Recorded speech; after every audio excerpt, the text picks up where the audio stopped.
My son called me at 1:13 in the morning sobbing that his wife was dying. She needed $50,000 for emergency surgery right now, or the hospital would let her die. I heard her in the background, gasping for air and whispering my name. I did what any father would hate to do. I said, "No." And I hung up. I thought I was teaching him a lesson about financial responsibility. I thought I was being a tough dad. I went back to sleep believing I had done the right thing. But when the police pounded on my front door at 7 the next morning, with a warrant in their hands, I realized my mistake was not refusing the money. My mistake was thinking I knew the whole story. Before I tell you how a midnight phone call turned into a criminal investigation that destroyed my family, tell me in the comments, have you ever had to say no to a family member in crisis? Hit like and subscribe if you believe truth is more important than money. The red numbers on my digital alarm clock burned into the darkness of my bedroom. 1:13 a.m. The phone on my nightstand was screaming a shrill mechanical ring that only brings bad news at this hour. Outside, the Chicago wind was rattling the window panes, a brutal February freeze that seeped through the walls of this old house. I fumbled for the receiver, my heart hammering against my ribs, expecting to hear a police officer or a coroner. Instead, I heard Lucas. My 40-year-old son was hyperventilating so hard I could barely understand him. "Dad, you have to help us. Oh God, Dad, please pick up." His voice was cracking, high-pitched and terrified. I sat up, rubbing the sleep from my eyes, trying to switch my brain from dream mode to crisis mode. "Lucas, slow down." "What is going on?" I asked, my voice raspy. "It is Tiffany. She is hurt bad, Dad. Her appendix burst. We are at St. Jude Medical Center. The doctor says it is septic. Poison is leaking into her blood. If they do not operate in the next hour, she is going to die." I felt a cold knot form in my stomach. Tiffany was my daughter-in-law. She was a fragile woman, always complaining of some ailment, always seemingly on the verge of a collapse, but a burst appendix was serious business. "Okay," I said, reaching for my glasses. "I am coming down there. I will be there in 20 minutes. "No!" Lucas screamed, stopping me cold. "No, do not come here. There is no time." "The hospital, they checked our insurance and it lapsed, Dad. They said because it is an elective procedure, technically, they need a deposit. They need $50,000 in cash or a wire transfer confirmation before they wheel her into the OR. You have to send it. Please, Dad. I will pay you back. Just save her." I froze. My hand hovered over the lamp switch. I did not turn it on. I sat there in the dark, and the fear that had gripped me a second ago began to evaporate, replaced by something colder, something harder. I spent 35 years as an insurance fraud investigator for one of the biggest firms in Illinois. I have seen people set their own houses on fire for a payout. I have seen people fake their own deaths. But more importantly, I know the law. Specifically, I know the Emergency Medical Treatment and Labor Act, or EMTALA. "Lucas, listen to me," I said, keeping my voice steady, almost dangerously calm. "Put the doctor on the phone." "I cannot. He is prepping her," Lucas yelled. I said, "Put the doctor on the phone, Lucas. No emergency room in the United States of America can deny life-saving surgery because of an insurance lapse. If her appendix actually burst, that is a life-threatening emergency. They have to stabilize her. They bill you later. They do not demand $50,000 cash on the barrelhead at 1 in the morning. That is illegal." There was a pause on the other end of the line, a silence that lasted 2 seconds too long. Then I heard a sound. It was faint, but my hearing has always been sharp. It was a rhythmic thumping sound in the background, not the sterile, high-pitched beeping of a heart monitor. It sounded like a bass line, like music. And then a voice, Tiffany. She was moaning. "Oh, it hurts, Lucas. Tell him to hurry. It hurts so much." The moan sounded agonizing.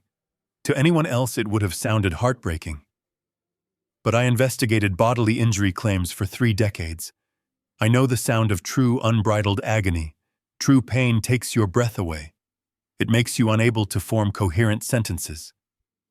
Tiffany's voice was too projected, too theatrical. And then I heard a sharp whisper muffled as if a hand was over the mouthpiece but not covered enough. Tell him 50 is not enough, ask for 60 just in case. The whisper was Tiffany. The woman who was supposedly dying of sepsis and drifting into a coma was doing math in the middle of her death rattle. My blood ran cold. Not from fear, but from anger. This was not a medical emergency. This was a shakedown. My son, my own flesh and blood, was calling me in the middle of the night to scam me. Or maybe he was the one being scammed, and he was too stupid to see it. Lucas, I said, my voice dropping an octave. I am going to ask you one more time. Who is the attending physician? What is his name? It is Dr. Roberts. Dad. Why are you doing this? Do you want her to die? She is screaming in pain. How can you be so cruel? You have the money sitting in your retirement account. I do, I replied. And that is where it is going to stay. Dad, no. I am not sending you $50,000. I am not sending you 50 cents. If she is really sick, the hospital will operate because they have to. If they refuse, you call the police and you sue them.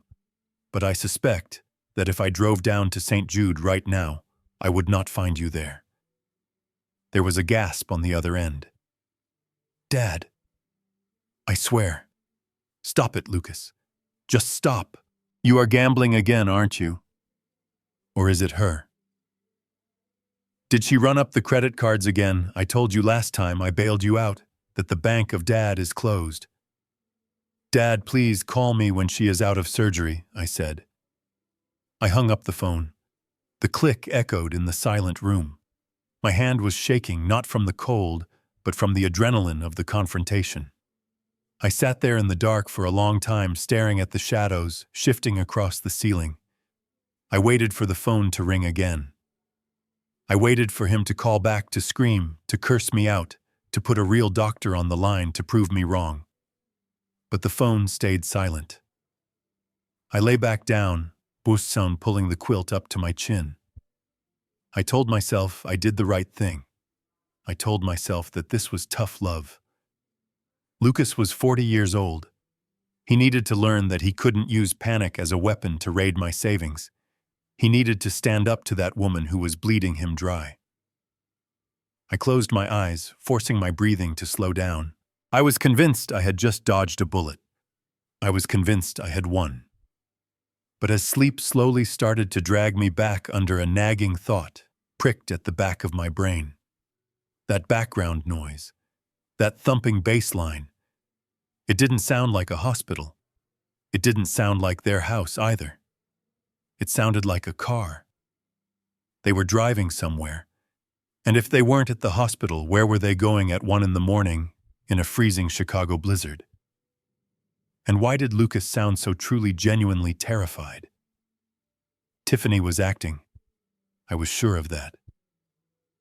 But Lucas, the fear in his voice was real. I pushed the thought away. He is just weak, I told myself. He is just scared of her. I rolled over and finally drifted into a restless, uneasy sleep. I had no idea that while I was sleeping, my son was making a choice that would end his life as he knew it. I had no idea that the next time I saw him, he would be in handcuffs. And I certainly didn't know that my refusal to pay was the first domino in a chain reaction that would expose a monster living in my family. The morning sun was about to bring something much darker than just the light of day. The morning sun hit the kitchen counter at exactly 7 o'clock. It was a pale winter light that offered no warmth, much like the feeling in my chest. I stood there in my robe watching the dark liquid drip into the glass pot of the coffee maker. The rhythmic hissing and gurgling was the only sound in the house. I had not slept since that phone call. I had spent the last 5 hours staring at the ceiling, rehearsing what I was going to say to Lucas. I had a speech prepared. It was a good speech. I was going to tell him that I loved him too much to let him be an idiot. I was going to tell him that financial blackmail is not how families operate. I was going to offer to pay for a financial advisor, maybe even marriage counseling, but not a cent for mysterious surgeries in the middle of the night. I felt righteous. I felt like the adult in the room. I took a sip of the black coffee, letting the bitterness wake up my tired brain. I was expecting Lucas to come over. I expected him to bang on the door, maybe with tears, maybe with Tiffany in the car, acting weak, trying to guilt me one last time. I was ready for a fight. But I was not ready for the front door to practically explode. 3 heavy, authoritative pounds shook the frame of the house. Boom, boom, boom. It was not the frantic knocking of a desperate son. It was the demand of someone who does not ask for permission. I frowned, setting my mug down on the granite counter with a little too much force. Coffee sloshed over the rim. My first thought was that Lucas had lost his mind completely. I thought maybe he had come over here to break the door down to physically fight me for the money. Anger flared up in my gut. I tightened the belt of my robe and marched down the hallway. I was ready to throw him out. I was ready to call the police on my own son if I had to. I unlocked the deadbolt and swung the door open, a reprimand already forming on my lips. The words died in my throat. It was not Lucas. Standing on my porch, breath puffing in the freezing air, were 2 uniformed officers and a man in a cheap gray suit who looked like he had slept in his car. I knew that look. I wore that look for 30 years. He was a detective. "Mr. Gerald Hawkins," the man in the suit asked.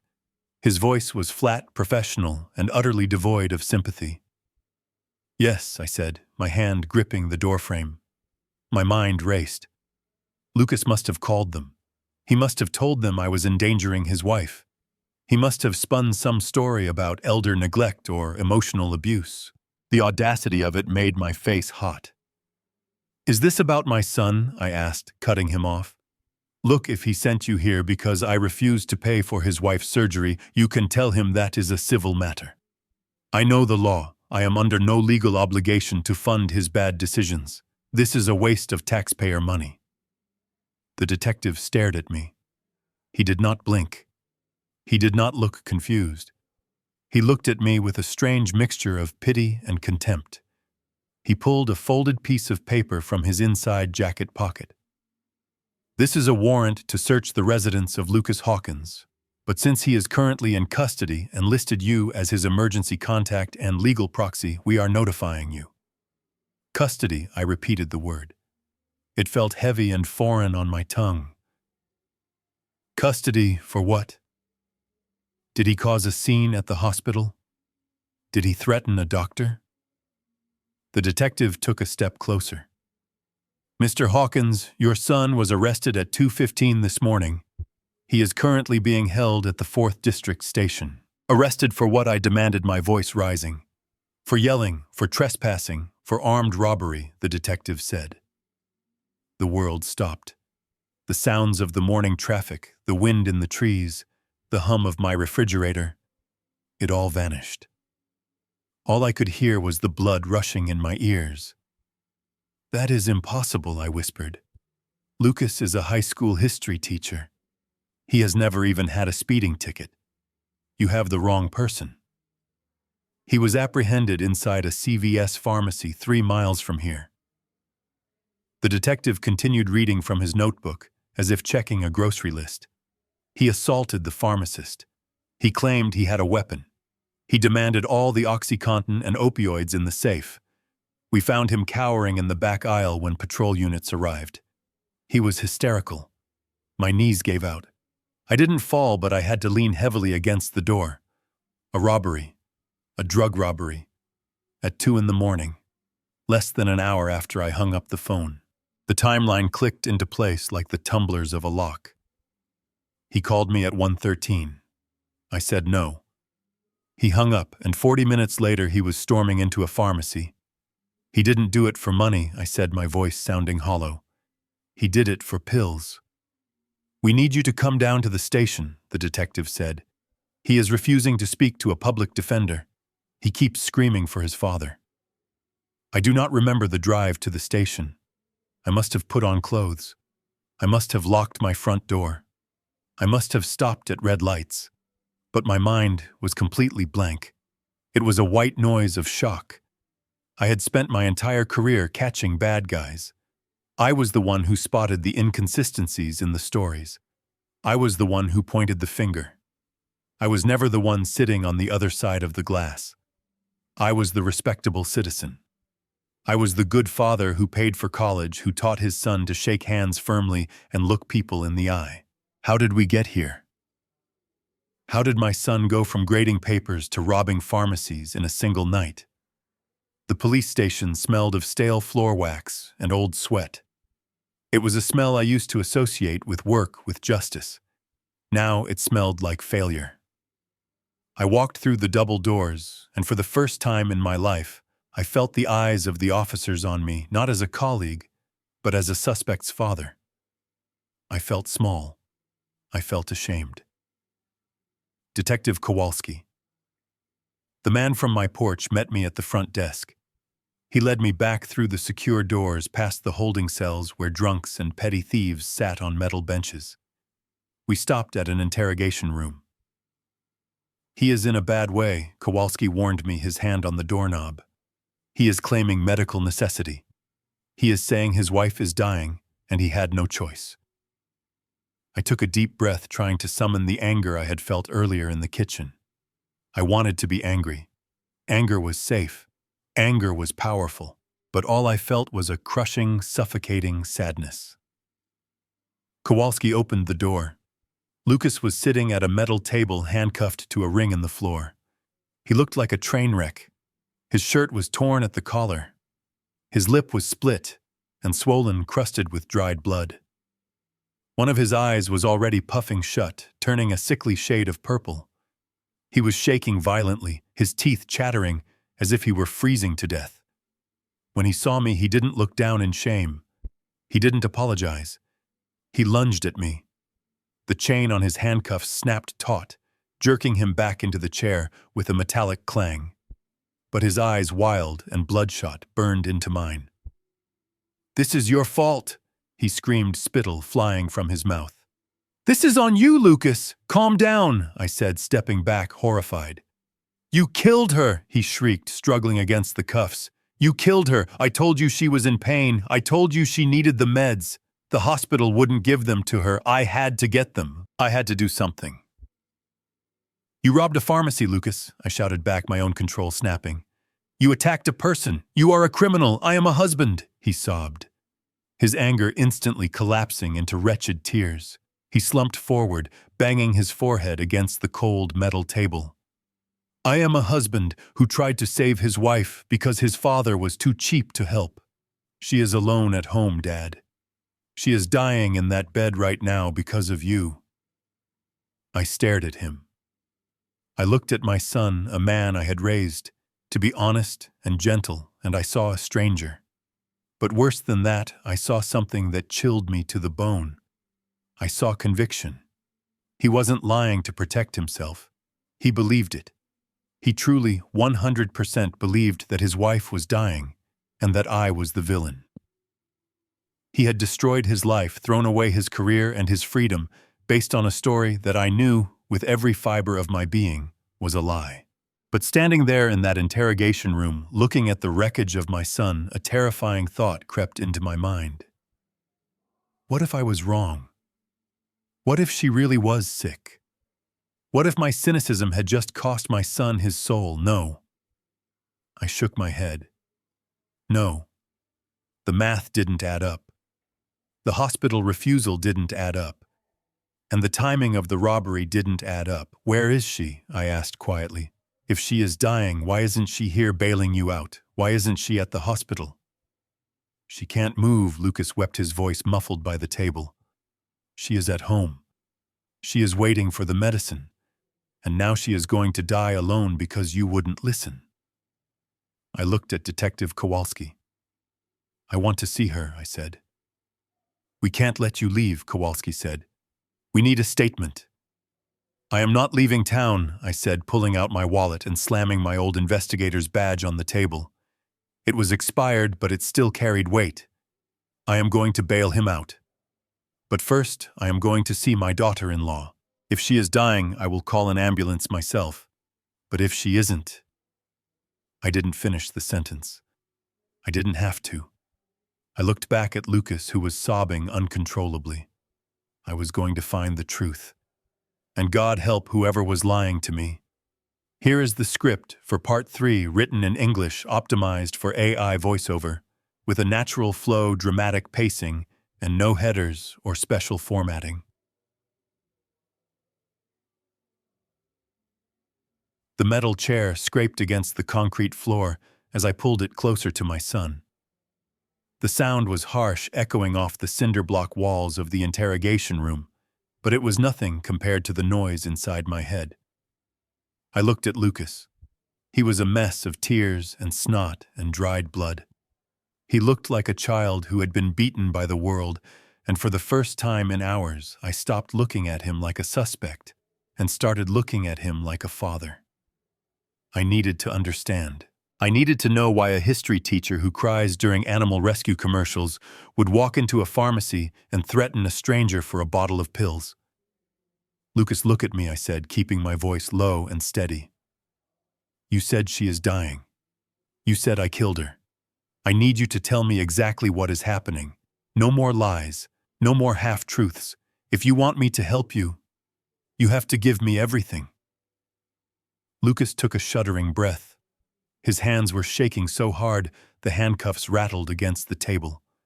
He looked up at me with his one good eye, and the despair I saw there broke my heart. "It is stomach cancer, Dad," he whispered. "Stage 4. The words hit me like a physical blow. I sat back, the air leaving my lungs. Cancer. The word hung in the sterile air between us. "She was diagnosed 6 months ago," Lucas continued, his voice cracking. "It is aggressive. The doctors said there was nothing they could do. They gave her palliative care.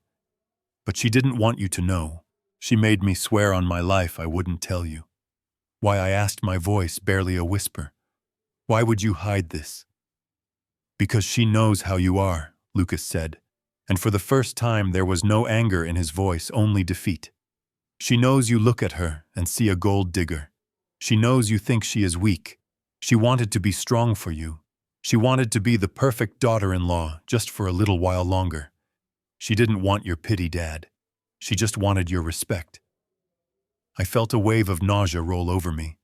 I thought back to every family dinner in the last 6 months. I remembered Tiffany eating small portions, excusing herself to the restroom frequently. I had thought she was being dramatic or obsessed with her weight. I had judged her. I had rolled my eyes when she complained of fatigue. And all this time she was dying. Last night, Lucas said, tears spilling down his bruised cheeks again. The pain got bad. Worse than ever before. It was like her insides were on fire. She was screaming, "Dad." She was curling up on the floor and screaming for it to stop. We went to St. Jude because her specialist is there, but there was a mix-up with the insurance renewal. The policy lapsed last week.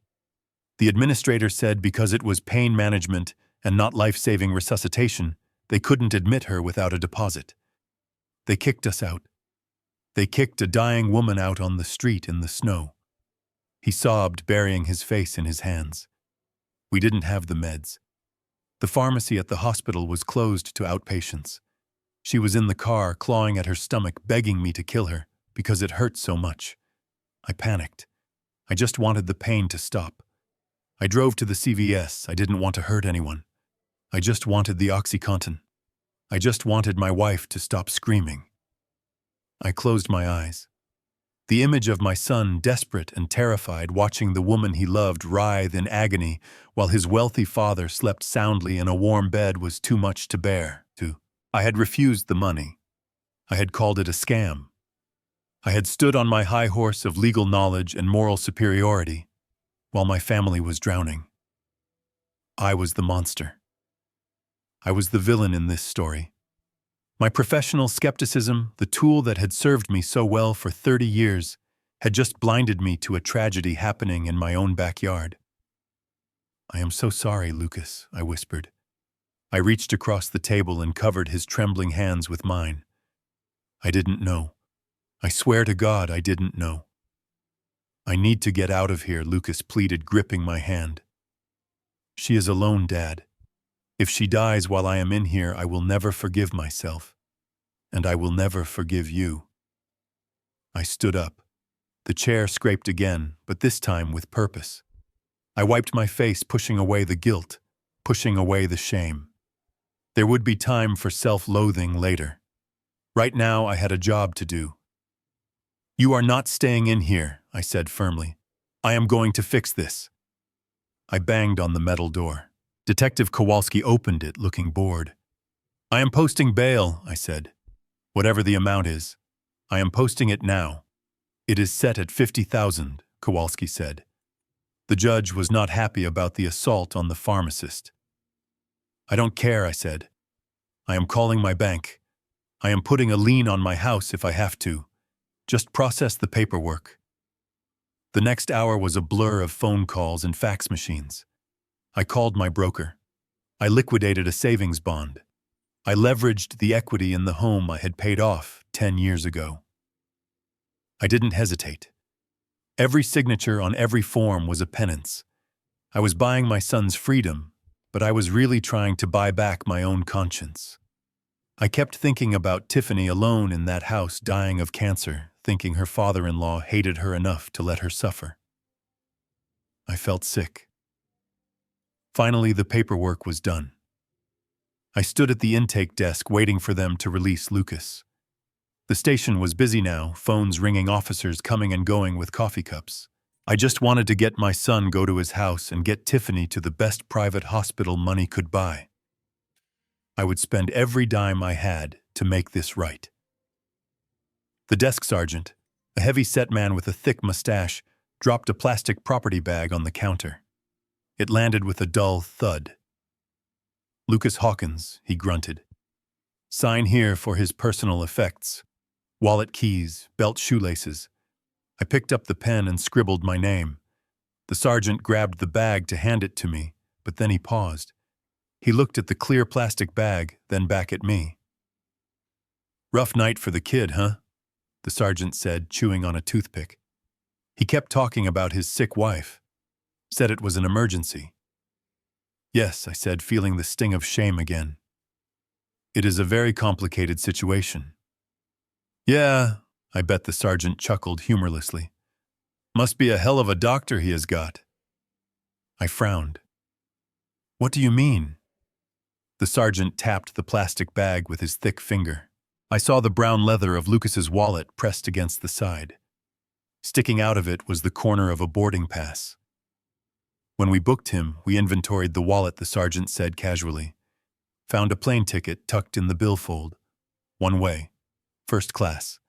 Departing tomorrow morning. I froze. My hand hovered over the bag. A plane ticket. Lucas hadn't mentioned a trip. He said they were broke. He said the insurance had lapsed. Where to? I asked, my voice sounding strange to my own ears. Was there a specialist in another city? Was he taking her to the Mayo Clinic or maybe somewhere in Europe for experimental treatment? The sergeant squinted at the computer screen. Let's see here. Flight 702, Chicago O'Hare to Grand Cayman. The words hung in the air like smoke. Grand Cayman, the Cayman Islands, a tropical paradise known for two things: offshore banking and tax evasion, not exactly a destination for advanced oncology. Why would a man with a dying wife and no insurance buy a first-class one-way ticket to the Caribbean for the next morning? The guilt that had been crushing my chest a moment ago suddenly lightened, replaced by a tiny, sharp prick of something else. Something familiar. It was the feeling I used to get when a claimant with a back injury forgot to limp for a split second. It was the itch of suspicion. Here he comes, the sergeant said, nodding toward the metal door. Lucas walked out, looking small and broken, holding his stomach. He saw me and rushed forward, burying his face in my shoulder, sobbing, "Thank you," over and over again. I hugged him back. I held my son tight. But over his shoulder, our eyes were locked on that plastic bag on the counter. The edges of the boarding pass were just visible, and for the first time since he told me about the cancer, I wondered if the tears soaking my shirt were tears of relief or tears of a man who almost got away with it. I didn't say a word. Oh, I just took the bag and I put it in my pocket. We had a dying woman to visit, and I had a lot of questions that I wasn't going to ask. Not yet. The drive from the police station to Lucas's house was the longest 20 minutes of my life.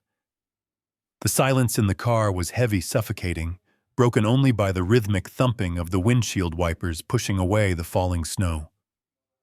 Lucas sat in the passenger seat staring out the window, his hands still trembling from the trauma of the night. He looked like a ghost of the man I raised. Every few seconds he would check his phone, muttering that he hoped she was still breathing. I gripped the steering wheel until my knuckles turned white. I wanted to shake him. I wanted to pull the car over and scream the truth into his face. I wanted to tell him about the plane ticket burning a hole in my pocket. But I stayed silent. I knew that if I confronted him now while he was this emotionally fragile, he would shut down. He would defend her. To catch a predator, you do not scare them off. You let them think they have won. You let them get comfortable. And then you close the trap. We pulled into the driveway of the small suburban ranch house that I had helped them buy 5 years ago. It used to be a cheerful place with flower boxes and a well-kept lawn. Now, even in the gray winter light, it looked neglected. The gutters were overflowing with frozen debris, and the blinds were drawn tight, sealing the house like a tomb. Lucas fumbled with his keys, his urgency returning. He practically fell through the front door shouting her name. "Tiffany, I am here. I am home."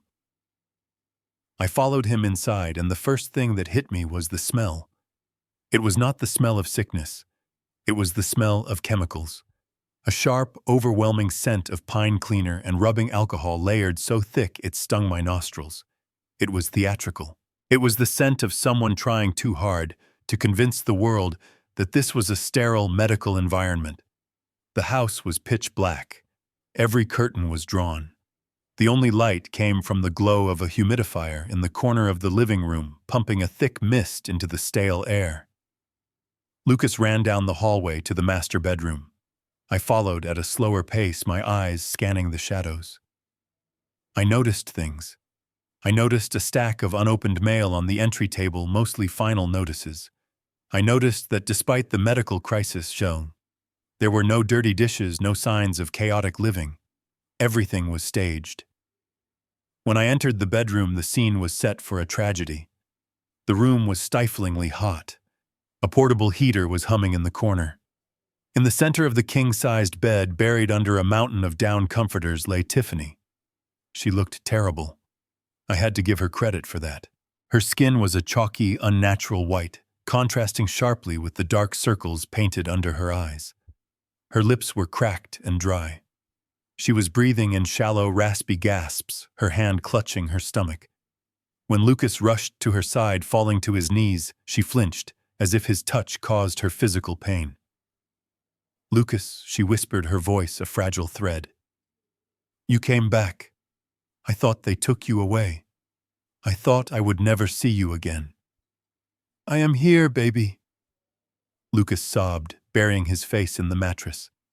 "I tried to get the medicine. I tried so hard. I am so sorry." Tiffany reached out a trembling hand and stroked his hair. Her movements were slow, deliberate. She looked like a martyr in a Renaissance painting. "You were so brave," she said, tears leaking from her eyes. "My brave soldier. You shouldn't have done it. You shouldn't have risked your freedom for me. I am not worth it. You should have just let me go." I stood in the doorway watching this performance, and I felt a wave of nausea that had nothing to do with the smell of bleach. It was a masterclass in manipulation. She was not just playing the victim. She was playing the saint. By telling him he shouldn't have done it, she was absolving herself of guilt, while simultaneously reinforcing his loyalty. She was binding him to her with chains of guilt and adoration. I stepped into the room. The floorboards creaked under my weight. Tiffany's eyes snapped open. For a fraction of a second, before the mask of pain slipped back into place, I saw calculation. I saw fear. She hadn't expected the wallet, let alone the father-in-law she despised, to be standing in her bedroom. "Mr. Hawkins," she wheezed, pulling the blankets tighter around her chin. I didn't know you were coming. Look at me. I am a mess." I walked to the foot of the bed. I forced my face to soften. I forced my shoulders to slump. I needed to look like a defeated man. I needed to look like a father who had realized his mistake. "Tiffany," I said, my voice thick with fake emotion. "I owe you an apology." She blinked, surprised. "Lucas told me everything," I continued. "About the cancer. About the silence. I was wrong to doubt you. I was wrong to turn my back on family. I thought it was just another financial problem. I didn't know it was life or death." Tiffany let out a long, shuddering breath. She closed her eyes, a tear tracking through the white powder on her cheek. "It is okay," she whispered. "You were just protecting your son." "I understand." "I am going to make it right," I said. "I have already posted Lucas's bail, and I am going to cover the surgery, whatever it costs. 50,000, 100,000. I don't care. You are not going to die because of money." At the mention of the money, her eyes opened again. And this is where she made her mistake. She didn't look at Lucas. She didn't look at me with gratitude. Her eyes darted just for a split second to the corner of the room. Sitting on a velvet armchair, half hidden by a pile of clothes, was a handbag. It was a Hermes Birkin orange leather, brand new. I know because I investigated a theft ring involving luxury goods last year. That bag cost more than my car. Why would a dying woman who couldn't afford pain medication have a $20,000 handbag sitting ready by the door? And why, when I offered to save her life, was that bag the first thing she checked on? Because that is where the passport is, I thought. That is where the cash is going. "Thank you," Tiffany cried softly. "Thank you for saving us." I moved closer. I decided to push. I decided to test the limits of this script she had written. "We are not going to wait," I said, injecting a note of urgency into my voice. I made a phone call on the way over. I called Dr. Evans at Northwestern Memorial Hospital. He is the head of oncology. He is a personal friend. He is expecting us right now. He has a suite ready for you." The air in the room changed instantly. The gratitude vanished from Tiffany's face, replaced by pure, unadulterated panic. She tried to sit up, forgetting her pain for a moment. "What? No. I can't go there." "Why not?" I asked, stepping closer. "He is the best in the Midwest. I told him about your condition. He said he can operate today. I have an ambulance on the way. It will be here in 10 minutes. "No," Tiffany shrieked. Her voice lost its raspy quality. It was sharp and loud. She looked at Lucas, terrified. "Lucas, tell him I can't move. It hurts too much to move." "We have to move you to get you help," I reasoned, watching her squirm. "Northwestern has better equipment than St. Jude, and I am paying for it directly. You don't have to worry about deposits." "No," she yelled again, clutching the sheets. "I trust Dr. Roberts. He has been with me since the beginning. He knows my body. He knows the tumor. I can't start over with a new doctor now." "It is too late." Lucas looked confused. He looked from me to Tiffany. "Honey, Dad is right," Lucas said gently. "Northwestern is world-class. If Dr. Evans can see you—" I said no. Tiffany snapped at him, her eyes wide and manic. "Are you not listening to me? I need Dr. Roberts. He is the only one who can save me. If you move me, I will die. Do you hear me? I will die." She began to hyperventilate, gasping for air in a way that felt forced and desperate. It wasn't the panic of a dying woman. It was the panic of a cornered animal. She knew that a real oncologist would take one look at her charts, run one blood test, and the game would be over. She needed her fake doctor. She needed her controlled environment. I looked at her, really looked at her. I saw the sweat beading on her upper lip. I saw the way her eyes kept flicking back to that orange bag. She was terrified. But she wasn't afraid of death. She was afraid of the truth. "Okay," I said, raising my hands in surrender. "Okay. Calm down.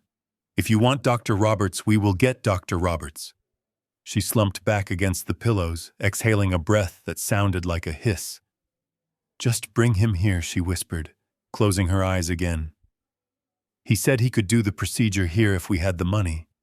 He can set up a sterile field. It is safer than moving me."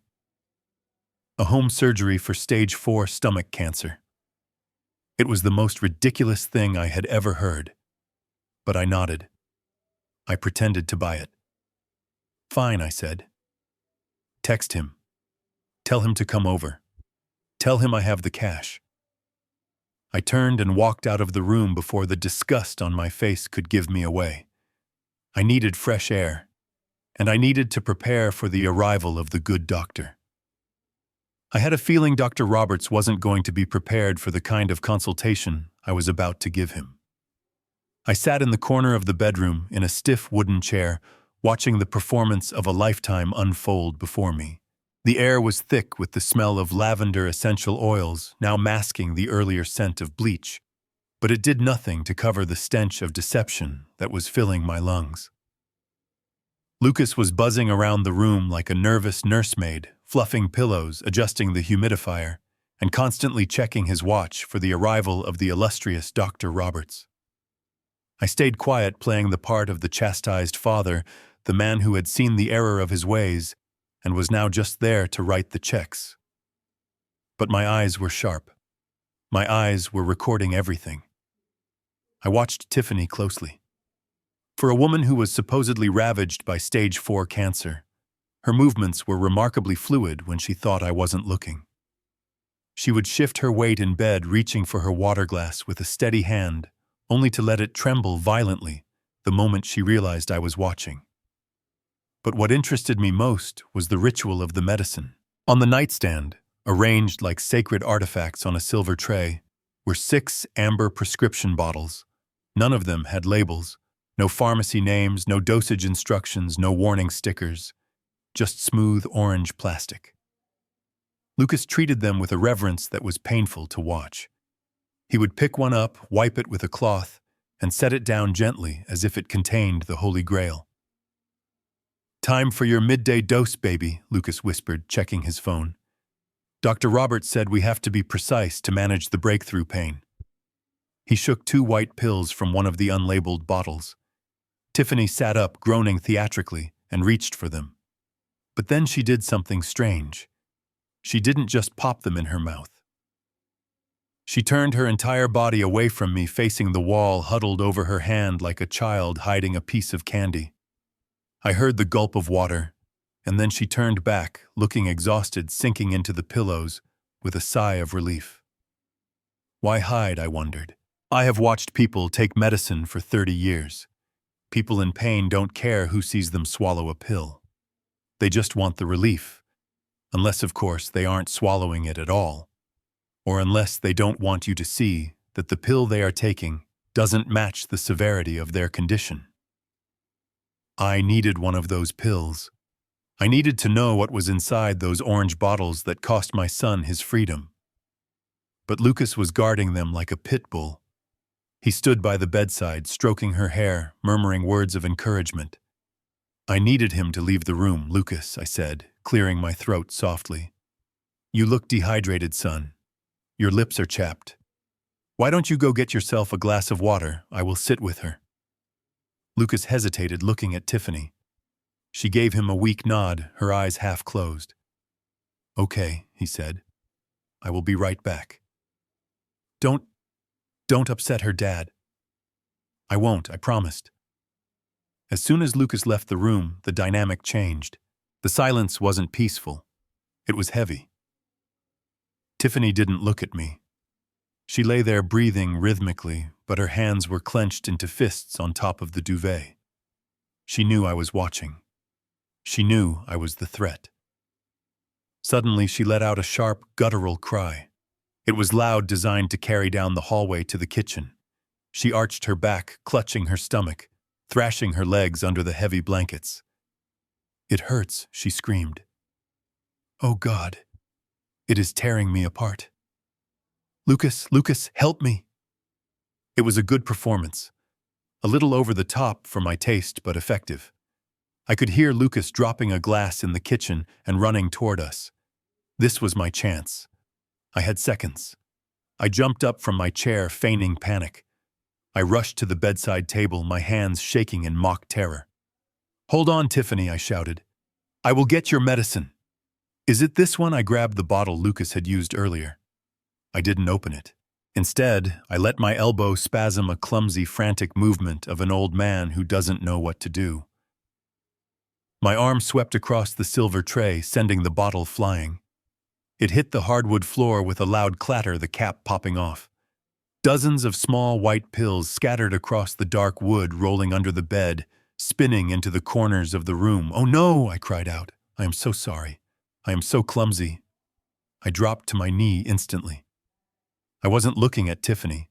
I was scrambling on the floor, my hands moving fast. I scooped up a handful of pills to put back in the bottle, but with my left hand I palmed one single pill. I slid it into the cuff of my shirt in one smooth motion, a trick I learned from a card shark I arrested back in '98. Lucas burst into the room, breathless. "What happened?" "Is she okay? I spilled them," I stammered, holding up the now half-empty bottle.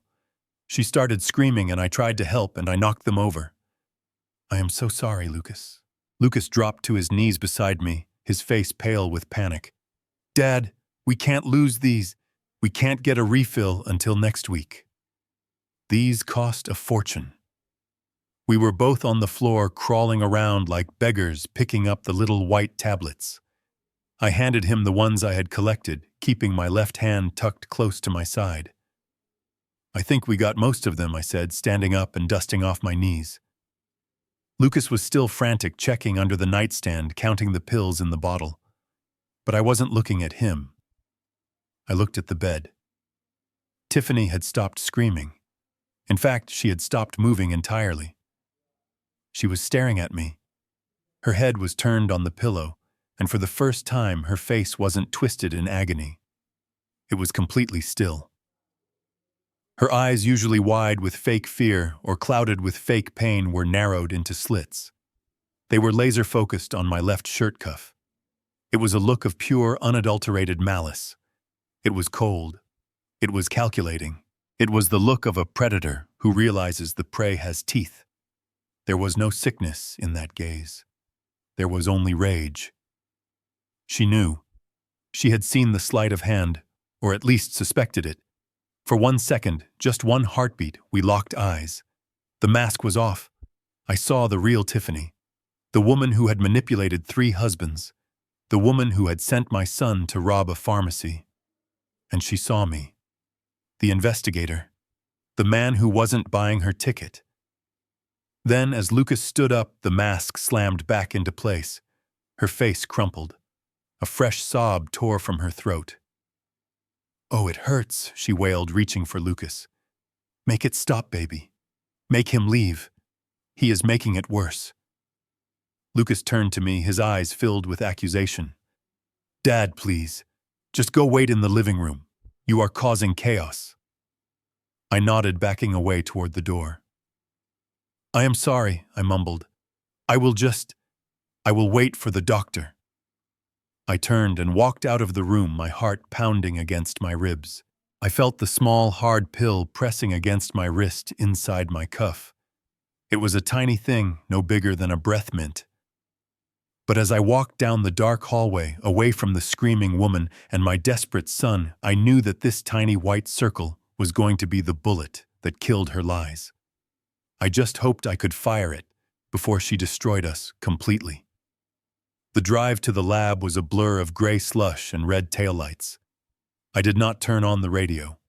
I did not call anyone. I just drove my hand occasionally drifting from the steering wheel to touch the spot on my chest where the stolen pill was tucked safely in my pocket. It felt heavy like a stone weighing down not just my jacket, but my entire conscience. I was heading to a small industrial park on the south side of Chicago, to a nondescript brick building that housed a private toxicology lab run by an old friend from my insurance days, Dr. Aris. We had worked together on dozens of cases back in the day, exposing fake whiplash injuries and staged slip and fall accidents. Aris was a man of science. He did not care about stories or tears. He cared about chemical compounds and molecular structures, and right now he was the only person on Earth whose opinion I trusted. When I arrived, the lab was quiet, humming with the low vibration of expensive machinery. The air smelled sterile, a mix of ozone and rubbing alcohol that cleared my head instantly. Aris was waiting for me. He saw the look on my face and didn't ask for pleasantries. He just held out a gloved hand. I reached into my pocket and retrieved the small white unmarked pill. It looked so innocent sitting in the palm of his latex glove. Just a compressed disk of powder. Yet this tiny object had the power to either exonerate my daughter-in-law or condemn her. "I need a full-spectrum analysis, Aris," I said, my voice sounding rough in the quiet room. "And I need it fast." Aris nodded, taking the pill over to his workstation. He used a mortar and pestle to crush it into a fine dust, then carefully transferred a sample into a small vial of solvent. I watched his every move, mesmerized. I found myself bargaining with God. I, a man who hadn't stepped foot in a church in 20 years, was standing there praying that the results would come back positive for opioids. Please, I thought, let it be morphine. Let it be OxyContin. Let it be fentanyl. It was a twisted thing to wish for. I was hoping that my daughter-in-law was truly in agony. I was hoping she was truly dependent on narcotics. Because if she was, then I was just a cynical old jerk who had misjudged a tragedy. I could live with being a jerk. I could apologize. I could write checks. I could grovel. But if that machine said something else, if it confirmed the dark, cold suspicion growing in my gut, then it meant my son was married to a monster. The mass spectrometer began to whir a high-pitched sound that drilled into my nerves. The waiting was agony. I paced the small room counting the floor tiles. 1, 2, 3, 4. Turn. 1, 2, 3, 4. Turn. I thought about Lucas. I thought about the sheer terror in his eyes when he talked about her pain. He wasn't acting. His trauma was real. If she was faking this, she wasn't just stealing his money. She was stealing his sanity. She was torturing him psychologically, using his empathy as a weapon against him. The printer chugged to life, breaking the silence. Aris walked over and tore off the sheet of paper. He adjusted his glasses, scanning the jagged peaks and valleys of the graph. He frowned. He tilted his head, looking closer. Then he looked at me. "Jerry," he said slowly. "Where did you get this? Is it oxy?" I asked, stepping forward. Aris shook his head. "No. There are no opioids in this sample. No narcotics of any kind. Then what is it?" I demanded. "Is it a placebo?" "Is it sugar?" "No," Aris said, pointing to the highest peak on the graph. "It is a cocktail. A homemade compound. The primary active ingredient is bisacodyl." Bisacodyl. The name sounded familiar, but I couldn't place it. "What is that?" "It is a stimulant laxative, Jerry. A very potent one. And looking at the concentration here, this is a massive dose." I stared at him, my brain trying to process the information. A laxative. If you took this pill on an empty stomach. Aris continued, his voice clinical and detached. Within 30 minutes, you would experience severe abdominal cramping. Your intestines would spasm violently. It would feel like you were being stabbed in the gut. It would cause sweating, nausea, and intense, genuine pain. The room seemed to tilt on its axis. The screaming, the thrashing, the way she clutched her stomach and curled into a ball. It wasn't acting. She really was in pain, but it wasn't cancer. She was poisoning herself. She was deliberately inducing violent cramps to simulate the symptoms of a dying organ. And the secondary ingredient, I asked, my voice barely a whisper. Melatonin, Eris said, and a muscle relaxant usually found in over-the-counter sleep aids. High dosage. Enough to make an adult woman look lethargic, drowsy, weak. It would make her speech slur. It would make her look like she was fading away. I grabbed the counter to steady myself. It was brilliant. It was absolutely evil, but it was brilliant. She had engineered the perfect performance. The laxative provided the agony, the physical symptoms that Lucas could see and be terrified by. The sedative provided the dying look, the weakness that made her seem fragile. And by using unlabeled bottles, she made Lucas believe he was handling controlled substances, making him complicit in her narrative. My son didn't rob a pharmacy to save his wife from a tumor. He robbed a pharmacy to cure a stomach ache she gave herself. He was facing 10 years in prison for a theatrical prop. Jerry Eris asked softly, "Do you want a copy of this?" I nodded. "Yes. Give me the original, and sign it." I took the paper, my hands trembling with a rage so cold it felt like ice in my veins. The uncertainty was gone. The guilt was gone. The father who wanted to apologize was dead. In his place stood the investigator, the hunter. I thanked Eris and walked out into the biting wind of the parking lot. The city looked different now. It looked sharper. I got into my car and tossed the report onto the passenger seat. It was the smoking gun. But a gun is useless if you don't know where to aim it. My phone buzzed in the cup holder. The screen lit up, illuminating the dark interior of the car. It was a text from Lucas. "Dad, where are you? Dr. Roberts is 5 minutes away. Please tell me you have the cash. She is hurting so bad again. She needs the injection now. Please hurry." I stared at the message. She was hurting again because she probably took another one of those damn pills the moment I left the room, timing her next crisis for the doctor's arrival. She was ramping up the drama to ensure payment. I picked up the phone. I didn't type a reply. I just stared at the name, Dr. Roberts. The man who was coming to administer an injection to a woman who only needed a glass of water and a jail cell. I put the car in gear. The engine roared to life, a low growl that matched the feeling in my chest. I wasn't going back there to save her. I wasn't going back there to pay a doctor. I was going back to meet this so-called medical professional.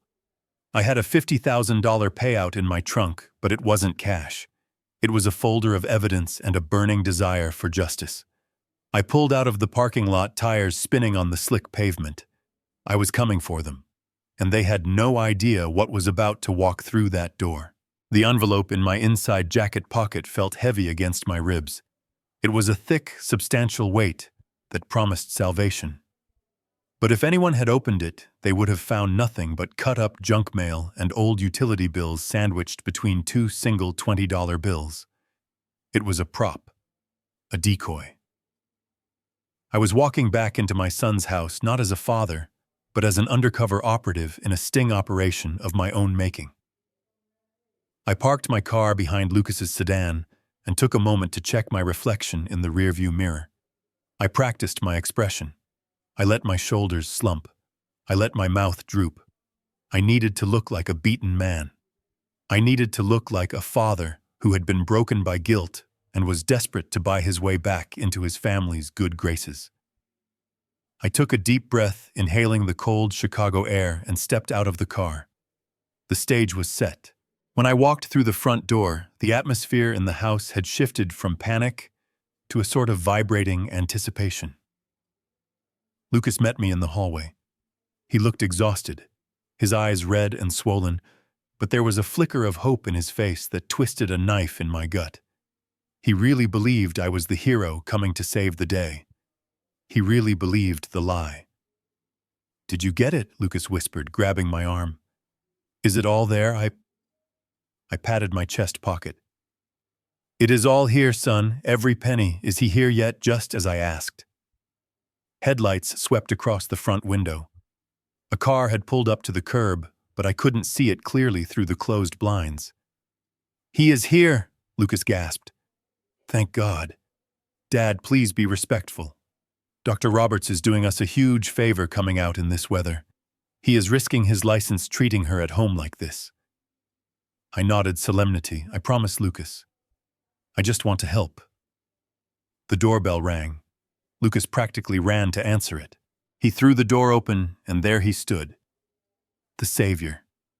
The illustrious Dr. Roberts. My first impression was that the casting director had done a decent job. He was a tall man, broad-shouldered, wearing a pristine white lab coat that looked like it had just come out of the plastic wrapper. A stethoscope was draped casually around his neck. He wore wire-rimmed glasses that gave him an air of intelligence. But I spent 30 years looking at the details that other people miss, and as he stepped into the light of the hallway, the cracks in his costume began to show. "Dr. Roberts," Lucas said, shaking his hand vigorously. "Thank you for coming. This is my father, Gerald." Roberts turned to me. He extended a hand. I took it. His grip was firm, but his skin was rough, calloused. These were not the hands of a surgeon who performed delicate abdominal procedures. These were the hands of a man who worked with tools. As I held his hand a second longer than necessary, I looked down. His fingernails were short, but in the cuticles there were faint, stubborn traces of black grease that no amount of scrubbing could fully remove. And then I looked at his feet. He was wearing dress shoes, but they were cheap, scuffed leather caked with dried mud around the soles. Not fresh snow. "Old dried mud," Mr. Hawkins Roberts said. His voice was deep, practiced. "I understand we had a bit of a misunderstanding earlier. I am glad we could resolve it for the sake of the patient." "I am sorry, doctor," I said, forcing my voice to tremble. I was confused. I didn't realize how critical the situation was. "Please save my daughter-in-law." I reached into my jacket and pulled out the thick envelope. I held it out to him. It was the moment of truth. If he was a real doctor, he would be offended. He would tell me to pay the billing department later. He would focus on the patient. But Roberts didn't look at the patient. His eyes locked onto the envelope. He licked his lips. It was a micro-expression gone in an instant, but I saw it. Hunger. He took the envelope from my hand. He didn't check the contents. He didn't count it. He just weighed it in his hand, gave a satisfied nod, and shoved it deep into the pocket of his white coat. "Let's get to work," he said. We walked into the bedroom. Tiffany was moaning softly, her eyes fluttering open as we entered. When she saw the white coat, she let out a sob of relief. "Dr. Roberts," she whispered. "Please. It hurts." "I am here," Tiffany Roberts said, moving to the bedside with a swagger that felt more like a used car salesman than a physician. He opened a small black medical bag. I watched closely. It was empty except for a few syringes and a small vial of clear liquid. There were no monitors, no emergency crash kit, no blood pressure cuff. Just the needle. "I am going to give you a cocktail to manage the pain and stabilize the tumor markers," Roberts announced, tapping the syringe. "It is going to burn a little, but then you will feel much better." He didn't swab her arm with alcohol. He didn't check for a vein. He just pinched the skin of her upper arm and jabbed the needle in. It was a sloppy injection. Tiffany flinched, but she didn't pull away. I watched the clear liquid disappear into her arm. Saline. Maybe water. Definitely not a $50,000 cancer treatment. Roberts pulled the needle out and tossed it into his bag. "There. That should take effect in a few minutes." He didn't have to wait a few minutes. The reaction was instantaneous. Tiffany let out a long, shuddering sigh. Her body, which had been tense and rigid, melted into the mattress. Her breathing slowed down. Her face relaxed. "Oh," she murmured. "Oh, that is better. The fire is gone." It was a miracle. A physiological impossibility. No narcotic works that fast. Even intravenous morphine takes time to circulate. This was pure theater. She was reacting to the cue, not the chemistry. Lucas was crying again, holding her hand. "Thank you, doctor. Thank you so much. You saved her." Roberts patted Lucas on the shoulder. "She needs rest now. Absolute quiet. The medicine needs to bind to the cells. I will come back tomorrow to check on her." He turned to leave, eager to get away with his envelope of paper scraps. He thought he had just made the easiest score of his life. He thought he was walking out with a retirement fund. "I will walk you out, doctor," I said. Roberts stiffened. "Oh, that is not necessary. I can find my way." "I insist," I said, placing a hand on his back. It was a firm touch, steering him. "I want to thank you properly." I guided him down the hallway past the kitchen, where my son was weeping with relief, past the living room, where the shadows hid the truth. We stepped out into the cold night air. The wind had picked up, biting at our faces. Roberts walked quickly toward the curb, his head down. He wanted to get into his car and count his money. He wanted to celebrate. I stopped on the porch and watched him go. He didn't walk toward a Mercedes or a BMW. He didn't even walk toward a sensible, reliable sedan. He walked toward a rusted, dented Ford Taurus that was at least 15 years old. The bumper was held on with duct tape. The muffler was hanging low, scraping the asphalt. He beeped the lock and opened the door. The interior light flickered on. The back seat was piled high with fast food wrappers and laundry.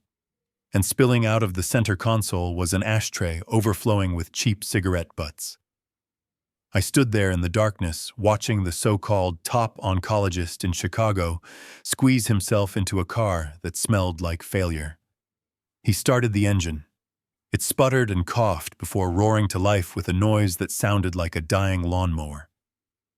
"Dr. Roberts," I called out. He rolled down the window, looking annoyed. "What drives safe?" I said. "The roads are slippery." He grunted and peeled away his taillights, disappearing into the gloom. I watched him go, a cold smile touching my lips for the first time that day. He had the envelope. He had the confidence. But he didn't know that I had his license plate number memorized. And he didn't know that the envelope he was so eager to open was going to be the evidence that put him behind bars. I turned back to the house. The trap was sprung. Now it was time to close it. I waited until the taillights of the rusted Ford Taurus turned the corner at the end of the block before I put my own car into gear. I didn't turn on my headlights immediately. I let the street lamps guide me, moving like a shadow through the suburban slush. Following someone is an art form I learned 30 years ago, and like riding a bike, the muscle memory never really fades. You don't look at the car directly. You look through the car in front of you. You anticipate the turns. You stay far enough back to be invisible, but close enough to never lose the kill. Dr. Roberts, or whatever his real name was not a careful driver. He drove with the reckless arrogance of a man who thinks he has just gotten away with the perfect crime. He blew through stop signs. He swerved around snowplows. He was in a hurry to celebrate. I followed him out of the quiet, manicured streets of the suburbs and onto the highway heading south. The scenery changed rapidly. The detached homes with 2 car garages gave way to strip malls, then to industrial warehouses, and finally to the crumbling brick tenements of the South Side. This was not where doctors lived. This was not where they went to unwind after a long surgery. This was the part of Chicago where dreams went to die and where people like Roberts went to hide. He pulled into the parking lot of a place called the Broken Spoke. It was a dive bar in the truest sense of the word, a squat, concrete bunker with a neon sign that flickered ominously, the letter O burned out, so it just read, "The Broken SPKI." The parking lot was full of potholes filled with black ice. Roberts parked his heap next to a dumpster, killed the engine, and hopped out. Even from 50 yards away, I could see the change in his posture. The stoic, professional demeanor of the oncologist was gone. He was practically skipping toward the entrance, digging into his pocket to touch the envelope I had given him. I parked across the street in the shadows of a closed auto body shop. I reached into my glove box and pulled out the one thing I hadn't touched in nearly a decade. My snub-nosed .38 special. It was cold and heavy in my hand. I checked the chamber. It was loaded. I didn't intend to use it. I wasn't a vigilante, but I was walking into a den of wolves to confront a con artist, and at 72 years old, I wasn't going to rely on my fists. I tucked the gun into the waistband of my trousers, buttoned my coat, and stepped out into the wind. The bar smelled of stale beer sawdust and decades of regret. It was dark, the only light coming from the glowing beer signs and a few hanging bulbs over the pool tables. The jukebox was playing a low, mournful country song. I scanned the room. It didn't take long to find him. Roberts was sitting in a booth in the back corner, but he wasn't alone. He was with a woman who looked like she had lived a hard life and a man with tattoos climbing up his neck. And Roberts. Well, the transformation was complete. The pristine white lab coat was balled up on the sticky bench beside him. He was wearing a stained undershirt now. He had a pitcher of cheap beer in front of him and a shot of whiskey in his hand. He was laughing, a loud braying sound that grated on my nerves. I moved closer, stepping softly on the sawdust-covered floor. I wanted to hear him. I wanted to hear the confession before I delivered the verdict. "Easy money, baby," I heard him say, slamming the shot glass down. "Easiest grand I ever made." The old man was shaking like a leaf. "Oh, doctor, please save her," he mocked, pitching his voice high and trembling to imitate me. It was pathetic. I poked her with a little saline, and she acted like I just gave her the golden ticket. The tattooed man laughed. "Did you check the cash?" "Checked it." Roberts scoffed. "It is thick. I haven't opened it yet, wanted to save the surprise for us. But it feels like 20, maybe 30 large. Tonight, drinks are on the doctor." He reached for the envelope, which was sitting in the center of the table, right next to a basket of greasy chicken wings.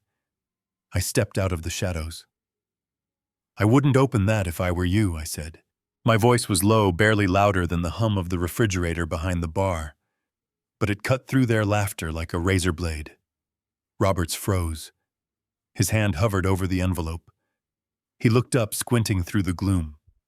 When his eyes adjusted and he recognized me, the color drained from his face so fast I thought he might faint. It was a beautiful thing to watch. The arrogance evaporated, replaced by the primal fear of a prey animal that realizes the hunter has followed it into its burrow. Mr. Hawkins," he stammered. His voice cracked. This isn't what it looks like.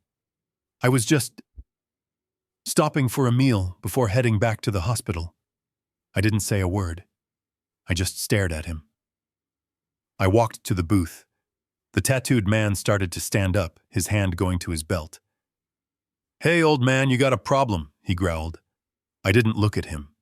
I kept my eyes locked on Roberts. I unbuttoned my coat. I reached into my waistband and pulled out the revolver. I didn't point it at anyone. I didn't wave it around. I simply placed it on the table with a heavy metallic thud right on top of the envelope. The tattooed man sat back down slowly. The woman covered her mouth. The bar went very quiet. "Sit down, Roberts," I said. He sank back into the booth, his eyes glued to the gun. "You are going to tell me exactly who you are," I said, sliding into the booth opposite him. "And you are going to do it before I finish counting to 3. Or I am going to make a citizen's arrest right here, and I promise you with your record, whatever it is, you won't see sunlight for a very long time." 1. "I am an actor," he blurted out. "I am just an actor. My name is Steve. Steve Miller. Please don't shoot me," I leaned forward. "An actor. So you are not a doctor. You have no medical training. I took a CPR class at the YMCA once he squeaked.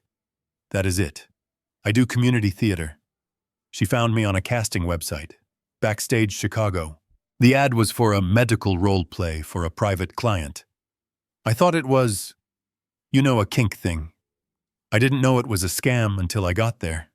He was talking fast, desperate to distance himself from the fraud. She pays me $500 a visit, he continued, sweating profusely. She provides the coat, the stethoscope, the script. She tells me exactly what to say. Say tumor markers. Say palliative care. I just read the lines and the injection I asked. Water. Just tap water. I boiled it first. I swear I didn't want to give her an infection. I looked at this pathetic excuse for a human being. He wasn't a mastermind. He was just a gig worker hired to play a part in a tragedy. What about the robbery, I asked. What robbery? He looked genuinely confused. The pharmacy, I said. Last night. My son robbed a pharmacy to get drugs for her because you weren't there. Did you tell him to do that? Steve's mouth dropped open. Robbed a pharmacy? No way. I wasn't even working last night. She didn't call me until this morning. I don't know anything about a robbery. Dude, I am just an actor. I pretend to be a doctor, I take my $500 and I leave. I don't get involved in felonies. He was telling the truth. The fear in his eyes was authentic. He was a small-time grifter, a bottom feeder. He had no idea that his little role play had pushed a desperate husband to commit armed robbery. Tiffany hadn't told him. She kept her pawns separated. I reached out and took the envelope back from under the gun. I picked up the pistol and tucked it back into my coat. Steve, I said, standing up, you are going to do one more performance for me. The performance of a lifetime. Anything, he gasped. Anything you want.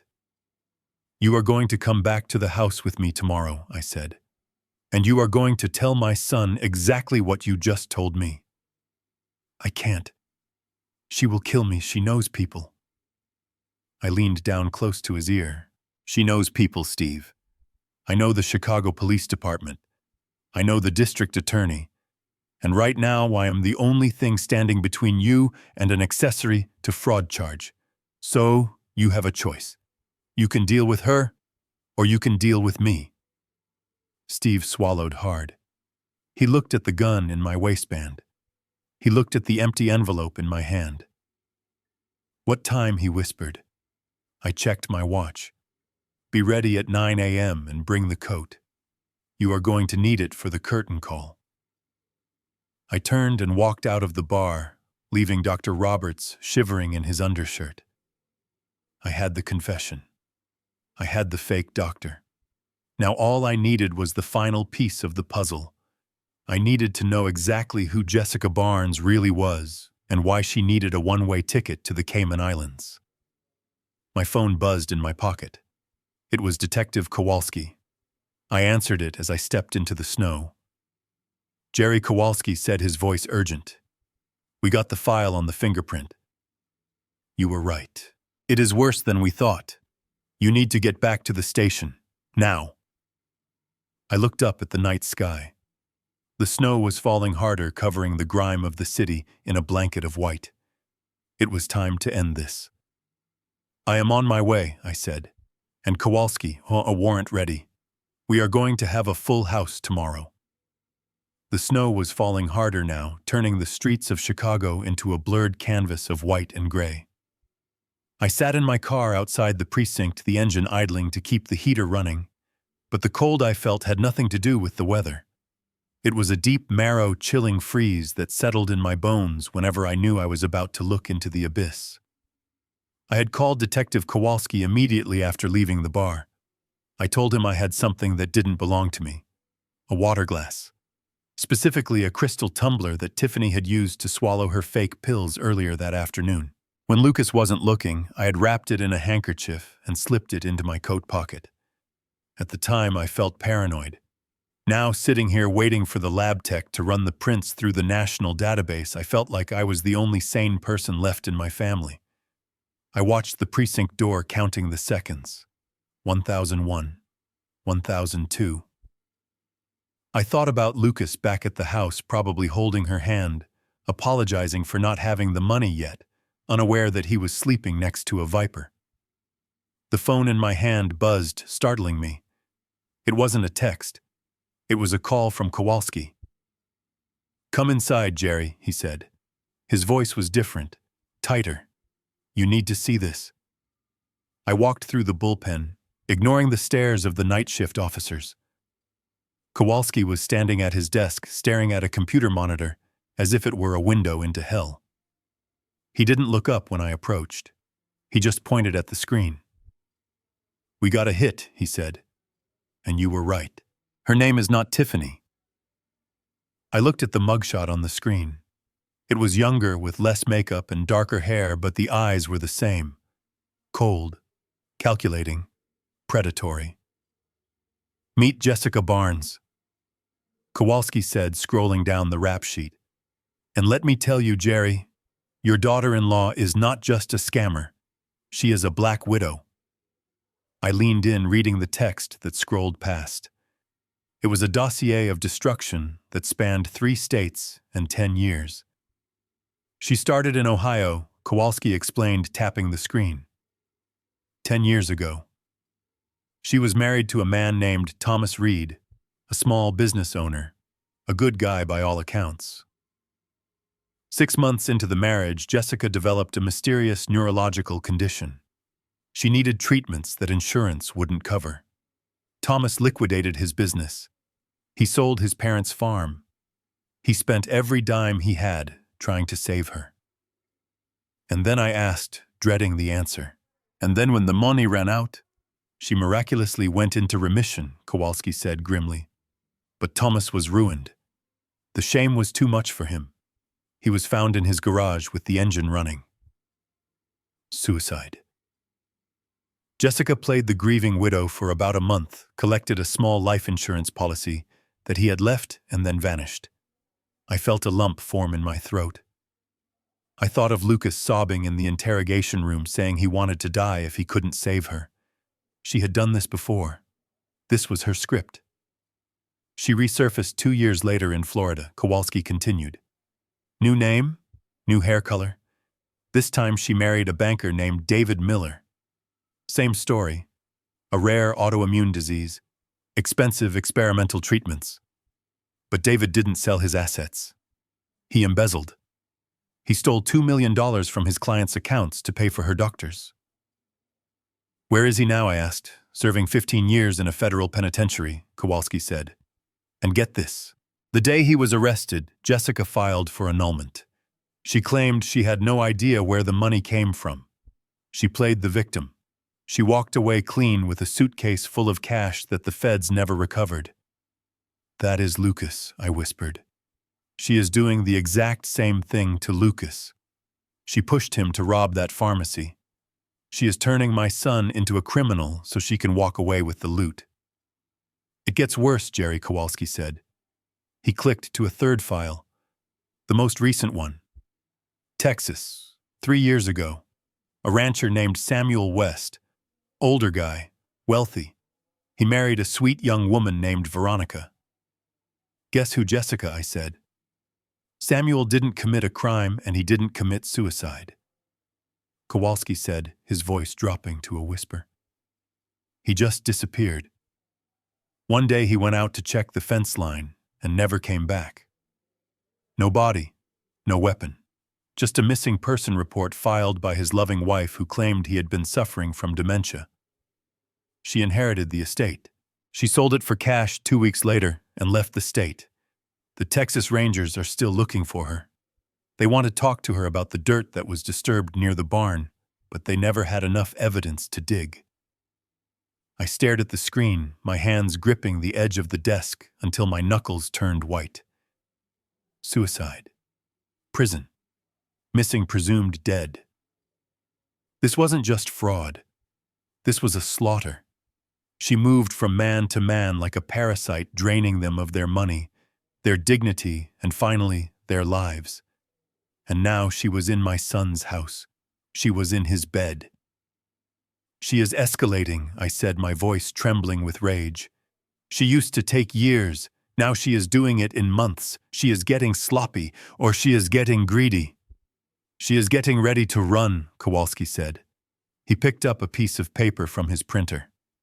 We ran a check on flight manifests like you asked.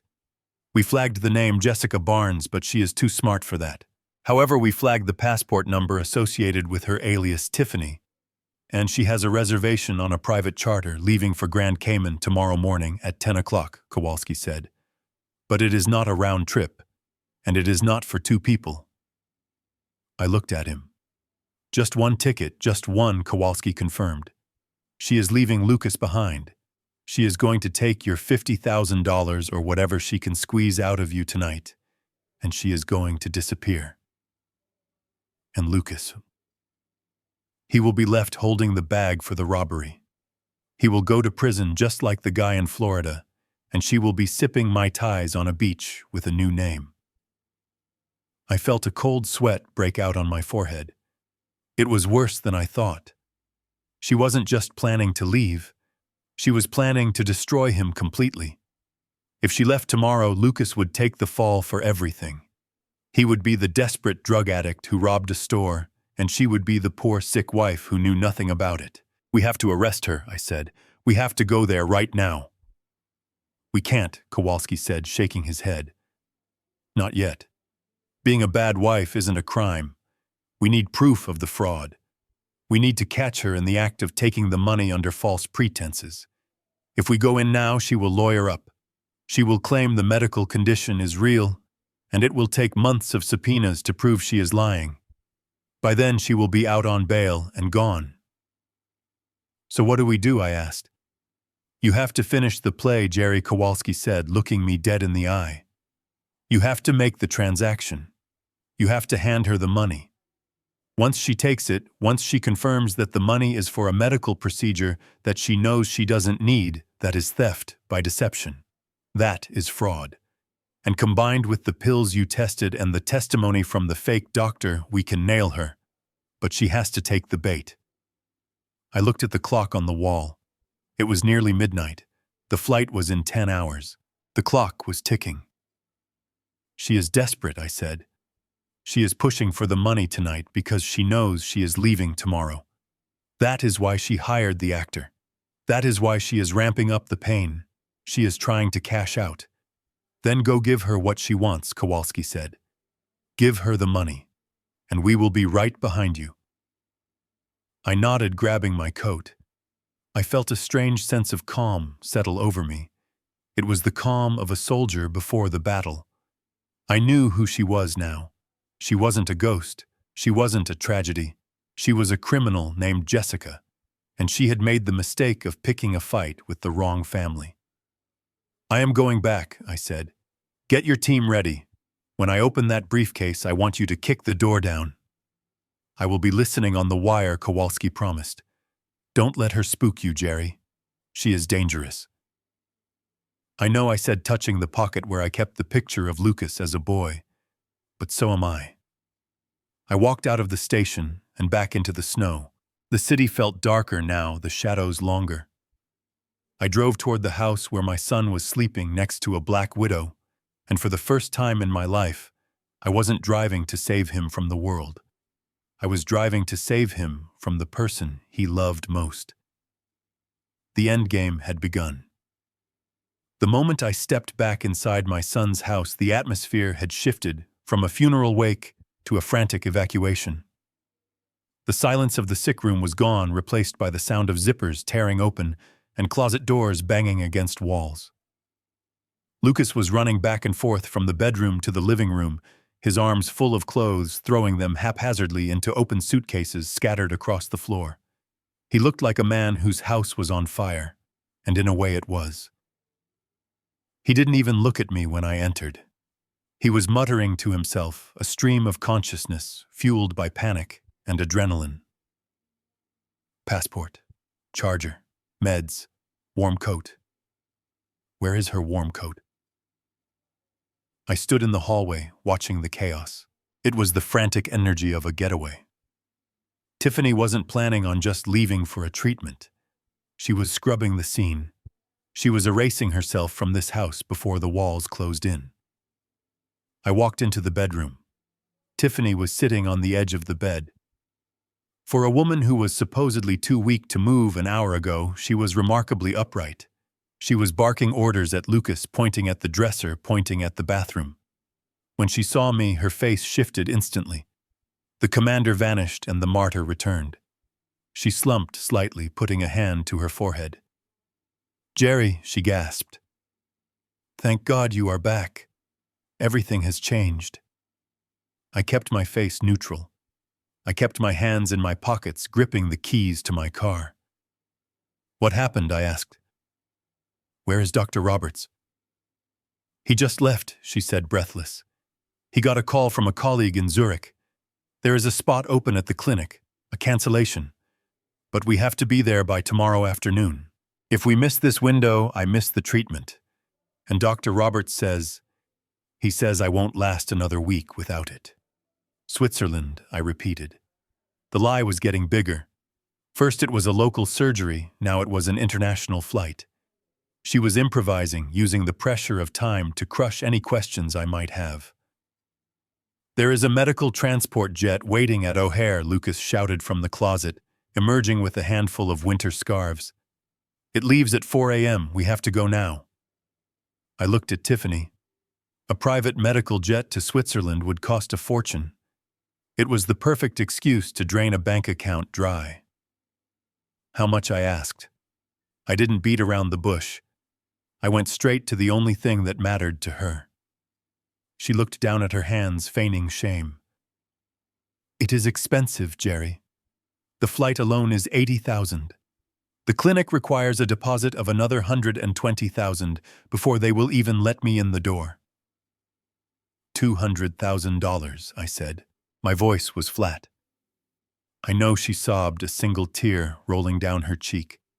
"It is too much. I told Lucas we shouldn't ask you. I told him I should just stay here and accept my fate. But he wouldn't listen." I looked at Lucas. He dropped the scarves and ran to her side, falling to his knees. He grabbed her hands and kissed them desperately. "Don't say that," he cried. "Don't you ever say that. I will sell everything.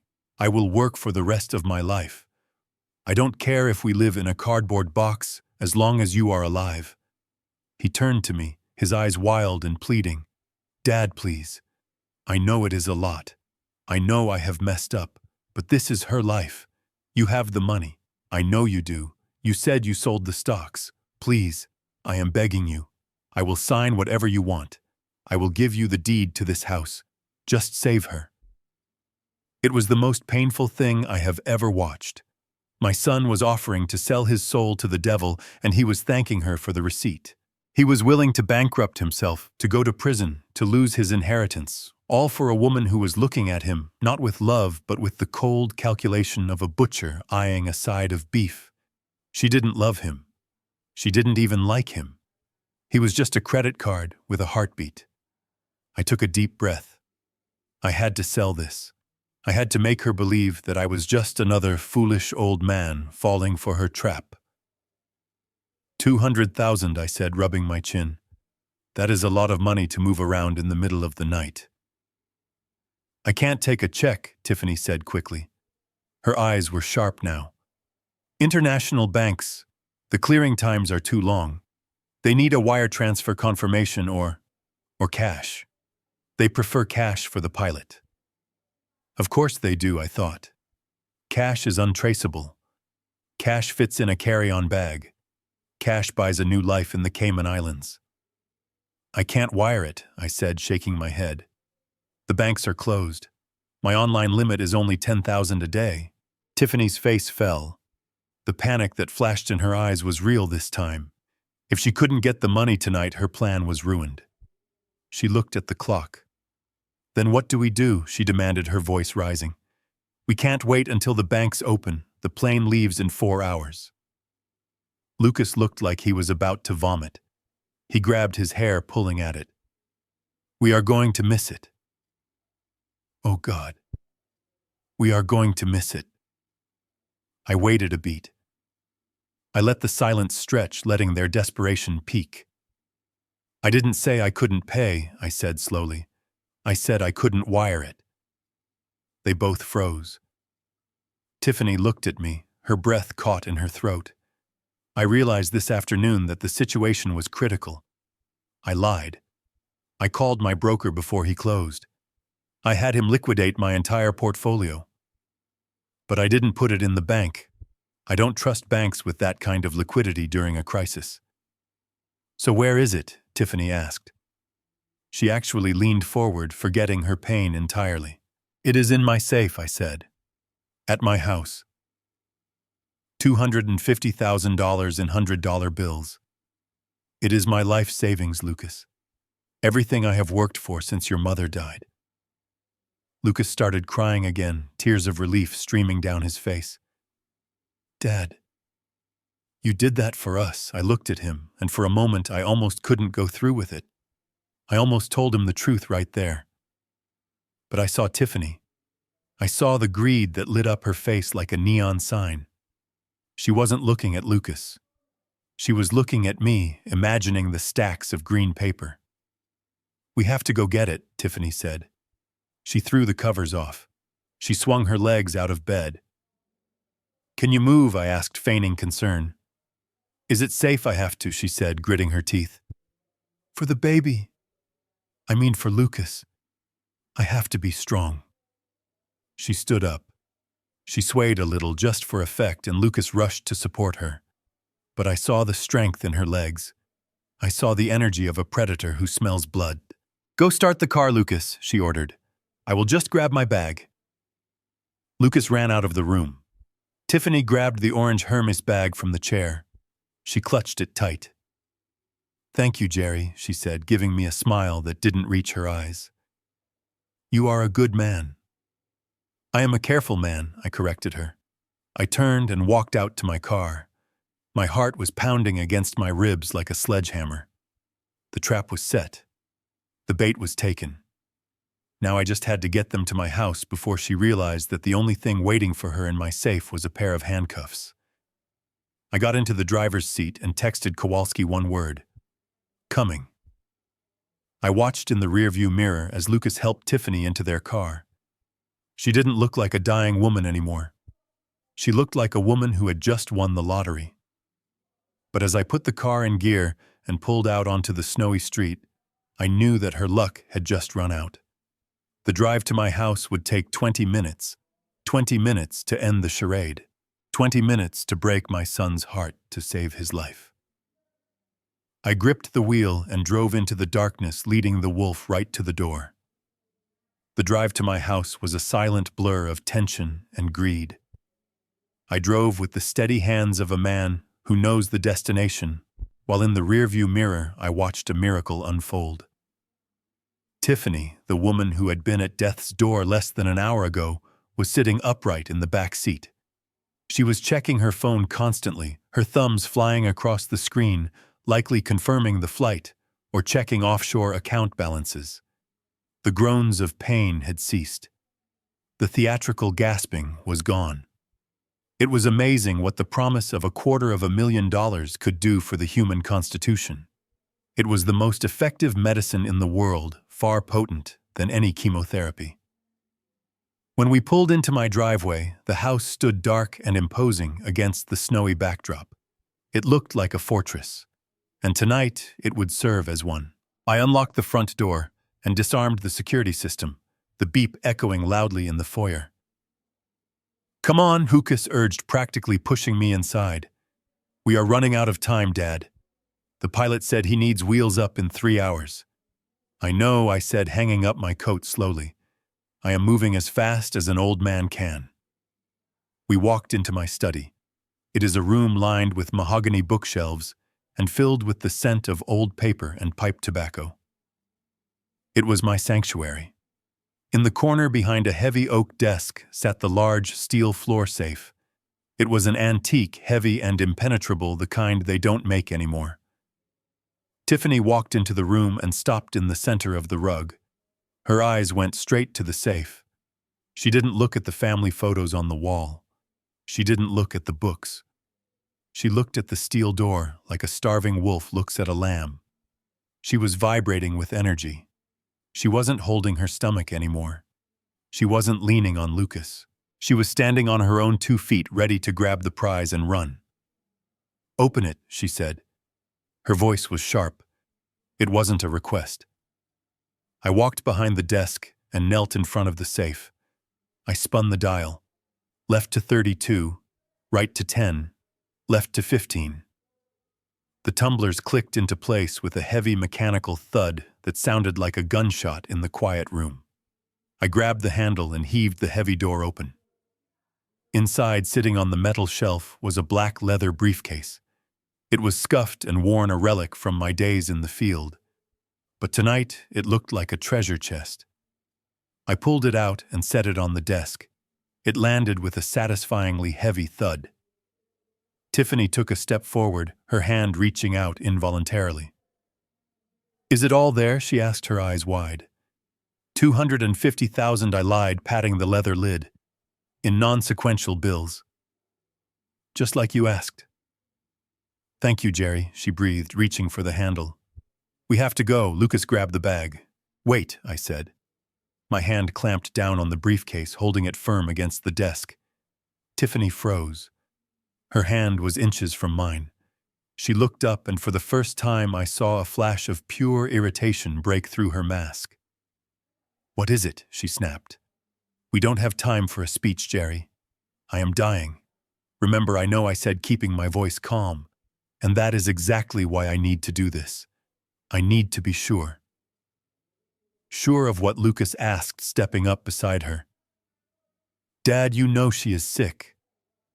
"You saw her." "I saw a lot of things, Lucas," I said, looking at my son. "But I am a man of details, you know that. I spent 30 years checking facts, and before I hand over my entire life savings, before I let you get on a plane to a foreign country where I can't protect you, I need one final reassurance." I turned my gaze to Tiffany. She was staring at me, her jaw tight. "What do you want?" she hissed. "I want to see the X-ray," I said. The room went silent. The wind howled outside the window, rattling the panes. "The X-ray," Lucas repeated, confused. "Dad, why? Because for $200,000. I think I deserve to see the thing that is killing my daughter-in-law," I said. "You said Dr. Roberts took scans. You said you have the medical file in that bag. Show me the tumor." Tiffany let out a short, incredulous laugh. "You are not a doctor, Jerry. You wouldn't know what you are looking at." "Try me," I said. "I investigated medical fraud for 3 decades. I have read more radiology reports than most interns. If the tumor is as big as you say, if it is stage 4, a child could see it." She hesitated. Her eyes darted to the door, then back to the briefcase. She was doing the math. She was calculating the risk. She could refuse, storm out, and try to guilt Lucas into leaving without the money. But that would mean leaving behind a fortune. Or she could bluff. She had prepared for this. She had props. She was arrogant enough to think she could fool a retired insurance adjuster. "Fine," she spat. "If it will make you write the check, fine." She reached into her orange Hermes bag. Her hand rummaged around for a moment before pulling out a large manila envelope. She tossed it onto the desk. It slid across the polished wood and stopped right in front of me. "There," she said, crossing her arms. Satisfied, I picked up the envelope. I opened the clasp slowly, deliberately, prolonging the moment. I pulled out the black film sheet. It was a standard abdominal X-ray, the white shadows of bones and organs ghostly against the black background. I reached into my desk drawer and pulled out my reading glasses. I put them on. I held the film up to the desk lamp, squinting against the light. Lucas held his breath. He looked terrified that I would see the monster inside his wife's body. Tiffany just looked annoyed, tapping her foot on the floor. I looked at the film. I looked at the dark mass in the center that was supposed to be the stomach. It was there. A large, ominous shadow. To an untrained eye, it looked like death. But I wasn't looking at the shadow. I was looking at the structure. I was looking at the bones that framed the image. I took my time. 5 seconds. 10 seconds. I let the silence stretch until it was almost unbearable. "Well," Tiffany demanded, "do you see it? Do you see why I need to go to Switzerland?" I lowered the film slowly.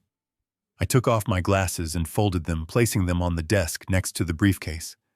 I looked at Lucas, then I looked at Tiffany. I let a look of genuine confusion wash over my face. "This is very strange," I said softly. "What is strange?" Lucas asked, his voice trembling. "Is it inoperable?" "No," I said. "It is not that. It is just anatomy." I held the film up again, pointing a finger at the bottom of the image where the pelvic bones flared out. "You see this structure here?" I asked, tapping the white curve. "In medical science, the pelvis is the most reliable way to determine gender. A female pelvis is wide, circular, designed for childbirth. The subpubic angle is obtuse." I paused, letting the words sink in. Tiffany stopped tapping her foot. "But this pelvis," I continued, my voice hardening just a fraction. "This is narrow. It is heart-shaped. The angle is acute. It is tall and vertical." I dropped the film onto the desk. It landed with a soft slap that sounded like a gavel hitting a block. "This is a male pelvis, Tiffany," I said, my voice dropping to a whisper that cut through the room like a knife. "This is an X-ray of a man. Probably a man who weighs about 200 pounds. So unless you have something very surprising to tell us about your history, this isn't your body. And that isn't your tumor." Tiffany's face went from pale to gray in a heartbeat. The arrogance vanished. The greed vanished. For the first time all night, she looked truly sick. She took a step back, her mouth opening and closing like a fish on dry land. Lucas looked at the film, then at me, then at his wife. He blinked, his brain struggling to process the impossible information. "Dad, what are you saying?" Lucas stammered. "I am saying," I replied, standing up and blocking the briefcase with my body, "that this is a fake. Just like the doctor was a fake. Just like the pills were fake. Just like she is a fake." I picked up the X-ray film and crumpled it in my fist, the plastic crinkling loudly. I threw it on the floor at her feet. "Game over, Jessica." The silence that followed the crumpled X-ray hitting the floor didn't last long. It was shattered by a sound that I will never forget. It wasn't a sob. It wasn't a plea.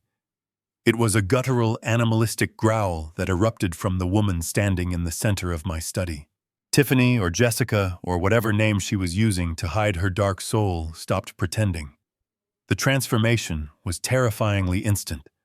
Her posture straightened, the fake slump of illness vanishing as if it had never existed.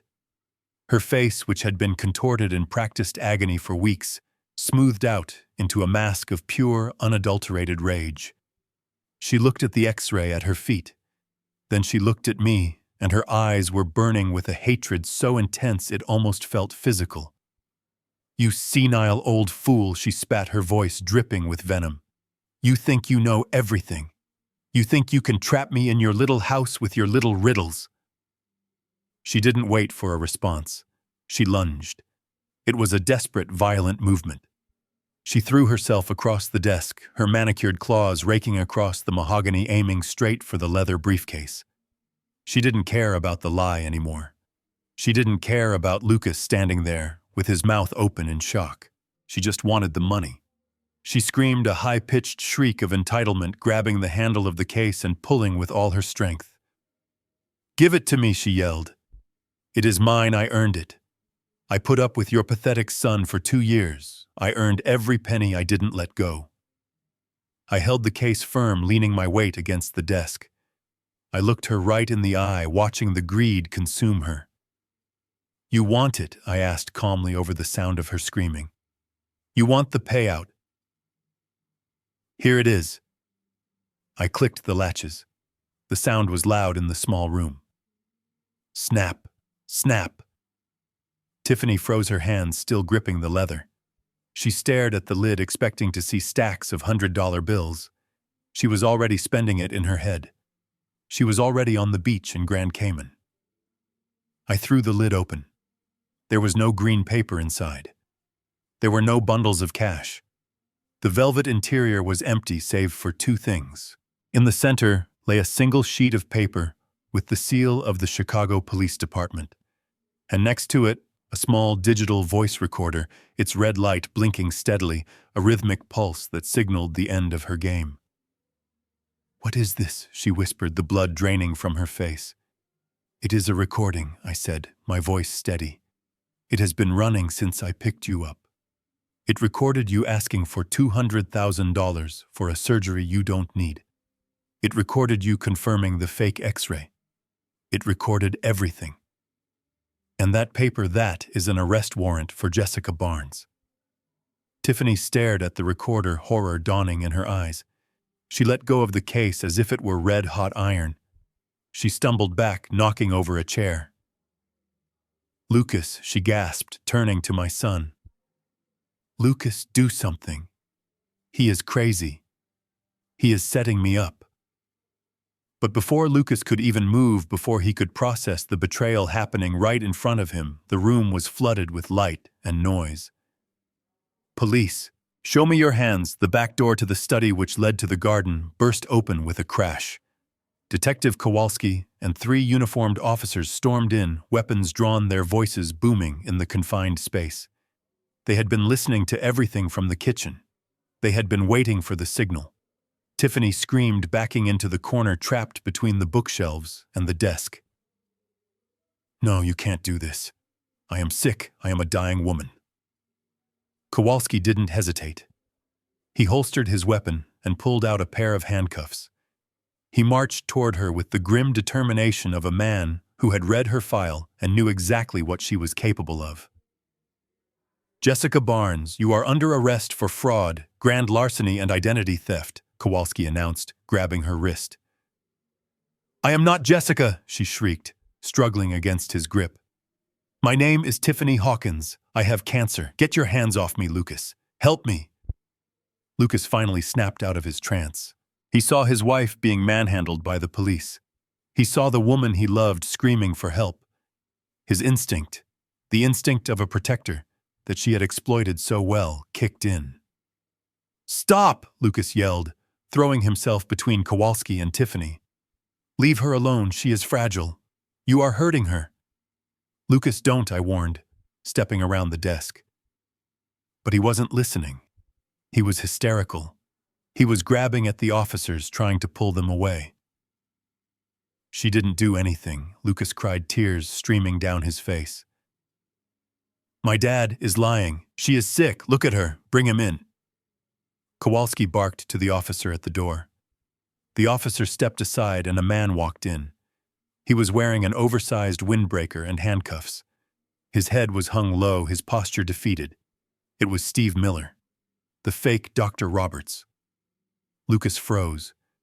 He looked at the man who had injected his wife with saline just hours ago. "Dr. Roberts," Lucas whispered. "Tell him, Steve," I said. "Tell him who you are." Steve looked up. He looked at Tiffany, who was glaring at him with pure murder in her eyes. He flinched, but he spoke. "I am not a doctor, man," Steve mumbled, his voice shaking. "I am an actor. She hired me. She wrote the script. There is no cancer. It was all a show." "Liar!" Tiffany screamed, lunging at Steve, but Kowalski held her back. "He is lying." They paid him to say that. Lucas looked from Steve to Tiffany. His world was crumbling. The foundation of his reality was cracking, but he still couldn't let go. He couldn't accept that the love of his life was a monster. He turned to Tiffany, his hands reaching out to cup her face. "Baby, tell them," he pleaded, his voice breaking. "Tell them it is not true. Show them the scars. Show them the medical records. I know you are sick. I have seen you suffer. Please, Tiffany, just tell the truth." He tried to hug her. He tried to pull her into his arms to shield her from the accusations, and that was when she delivered the final blow. Tiffany didn't melt into his embrace. She didn't cry. She looked at him with a sneer of absolute disgust. She shoved him, hard. Her hands slammed into his chest with surprising strength, sending him stumbling back against the desk. "Get off me," she yelled, her voice raw and ugly. "You pathetic idiot! Look at you! You are so desperate to be a hero, and you are just a joke!" Lucas stared at her, stunned. "Tiffany." "There is no Tiffany," she spat, straining against the handcuffs. "God, you were easy. I have played blind men who saw more than you. I have played dead men who had more life than you. You were just a bank account, Lucas. A boring, empty, pathetic bank account, and you couldn't even get that right." Her words hit him harder than any physical blow. He stood there gasping for air as the realization finally pierced his heart. The woman he had robbed for the woman he was ready to die for was looking at him like he was garbage. You don't love me," Lucas whispered. "Love you." She laughed, a harsh barking sound. "I couldn't stand you. Every time you touched me, I wanted to vomit. That is why I was always sick, you moron, so I wouldn't have to sleep with you. You were just a pawn, a stupid, useful little pawn, and now you are nothing." Kowalski had heard enough. "Get her out of here," he ordered. The officers dragged her toward the door. She kicked and screamed, cursing me, cursing Lucas, cursing the world. She didn't look like an angel anymore. She looked like a demon being dragged back to hell. "I will get you, Jerry," she screamed over her shoulder as they hauled her out into the snow. "I will sue you. I will take everything." And then she was gone. The front door slammed shut.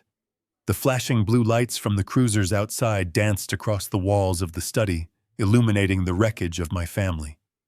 Steve was let out quietly behind her, his head down. Kowalski stayed for a moment, looking at me.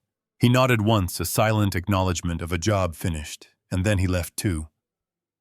The room went quiet. The only sound was the wind howling outside and the ticking of the grandfather clock in the hall. Lucas didn't move. He stood by the desk, staring at the spot where she had been standing. Then slowly, like a building collapsing in slow motion, his legs gave out. He slid down the front of the desk until he hit the floor. He sat there, his legs sprawled out, his hands resting limply in his lap. He didn't cry. He didn't scream. He just stared at nothing. The silence in the room was heavy, suffocating. It was the silence of a man who has lost everything he believed in. I stood there, clutching the empty briefcase, watching my son break, and I knew that while we had won the war, the casualties were going to be devastating. 3 months have passed since the night the blue lights of the police cruisers painted the snow in front of my house. The winter has finally broken, giving way to the tentative pale green of early spring in Chicago. But the air down by Lake Michigan is still sharp, carrying a chill that reminds you that the cold never really leaves this city. It just retreats for a while. I sat on a weathered wooden bench, looking out over the gray water, the rhythmic sound of the waves providing a backdrop to the silence between me and my son. Lucas sat beside me. He looked different. The bruises on his face had healed long ago, fading into memory, but he carried himself with a new kind of fragility. He was thinner. His shoulders were hunched as if he expected the sky to fall on him at any moment. He wasn't the same man who had robbed a pharmacy in a panic. He was quieter now. Broken, yes, but also stripped clean of the illusions that had nearly destroyed him. We had just come from the courthouse. It had been a long, grueling morning. The district attorney had pushed hard for a custodial sentence, citing the use of a weapon and the terror he had inflicted on the pharmacist. But we had a good lawyer, and more importantly, we had the truth. We had the recordings of Tiffany screaming at him. We had the testimony of the fake doctor. We had the psychological evaluation that painted a clear picture of a man systematically dismantled by a sociopath until he didn't know up from down. The judge, a stern woman who had seen it all, looked at Lucas not as a criminal, but as a victim of coercive control.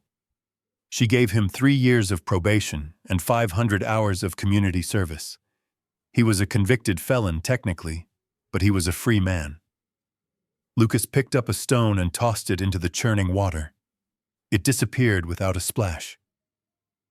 "I lost everything, Dad," he said quietly, his voice almost lost in the wind. "The bank took the house last week. The school board fired me the day after the arrest. My reputation is gone.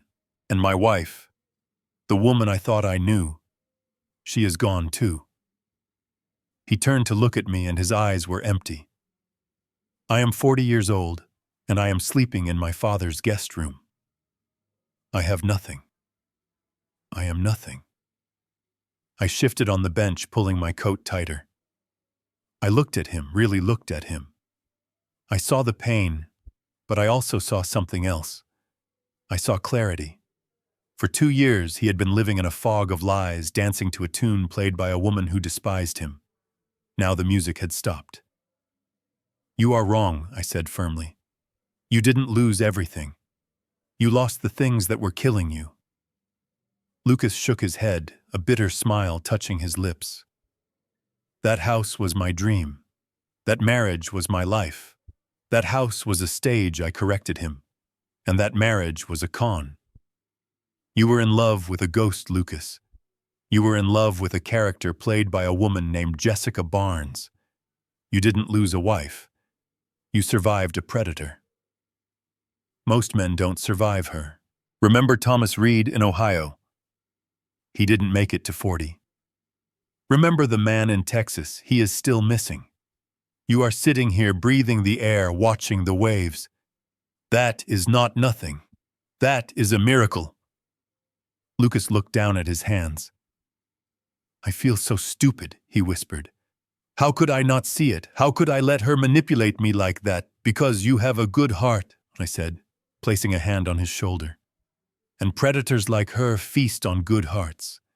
They look for empathy, for generosity, for the need to be a hero. She weaponized your best qualities against you. That doesn't make you stupid. It makes you human. But now you know. You have scars now, and scars are just skin that is tougher than it used to be." He looked at me, then tears swimming in his eyes.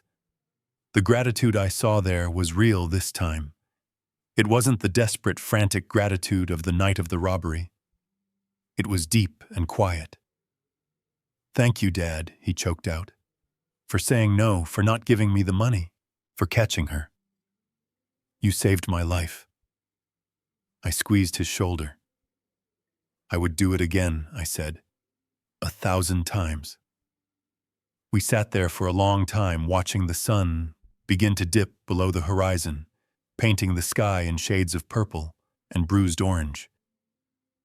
It wasn't a happy ending in the traditional sense. There was no lottery win. There was no wedding. There was just a father and a son starting over from zero.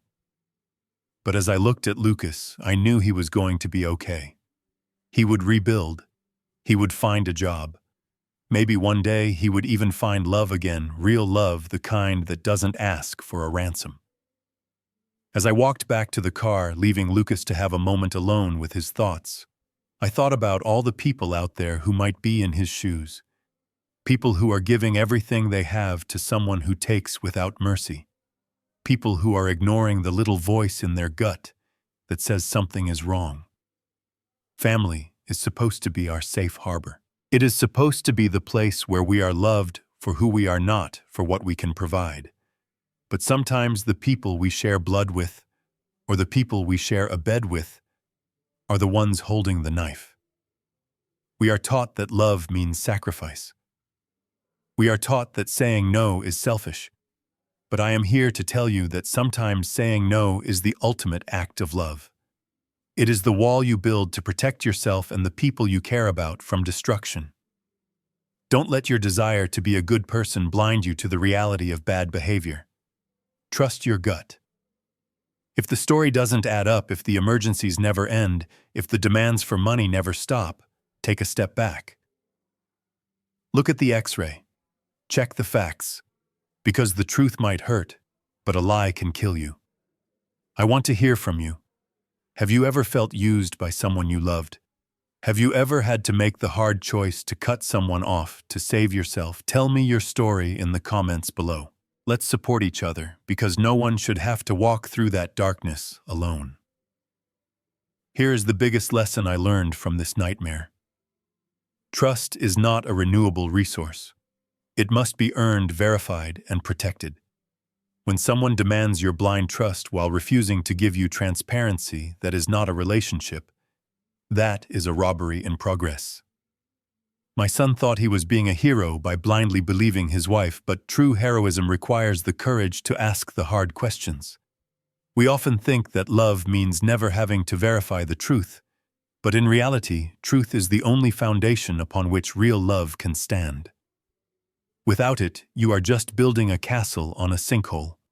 If this story resonated with you, if it made you think about your own boundaries, please hit that like button and subscribe to the channel. It helps me share these stories with more people who might need to hear them. And if you are going through something similar, remember you are stronger than you think, and the truth will always set you free, even if it hurts at first. Stay safe, stay skeptical, and love yourself enough to demand the truth. Until next time.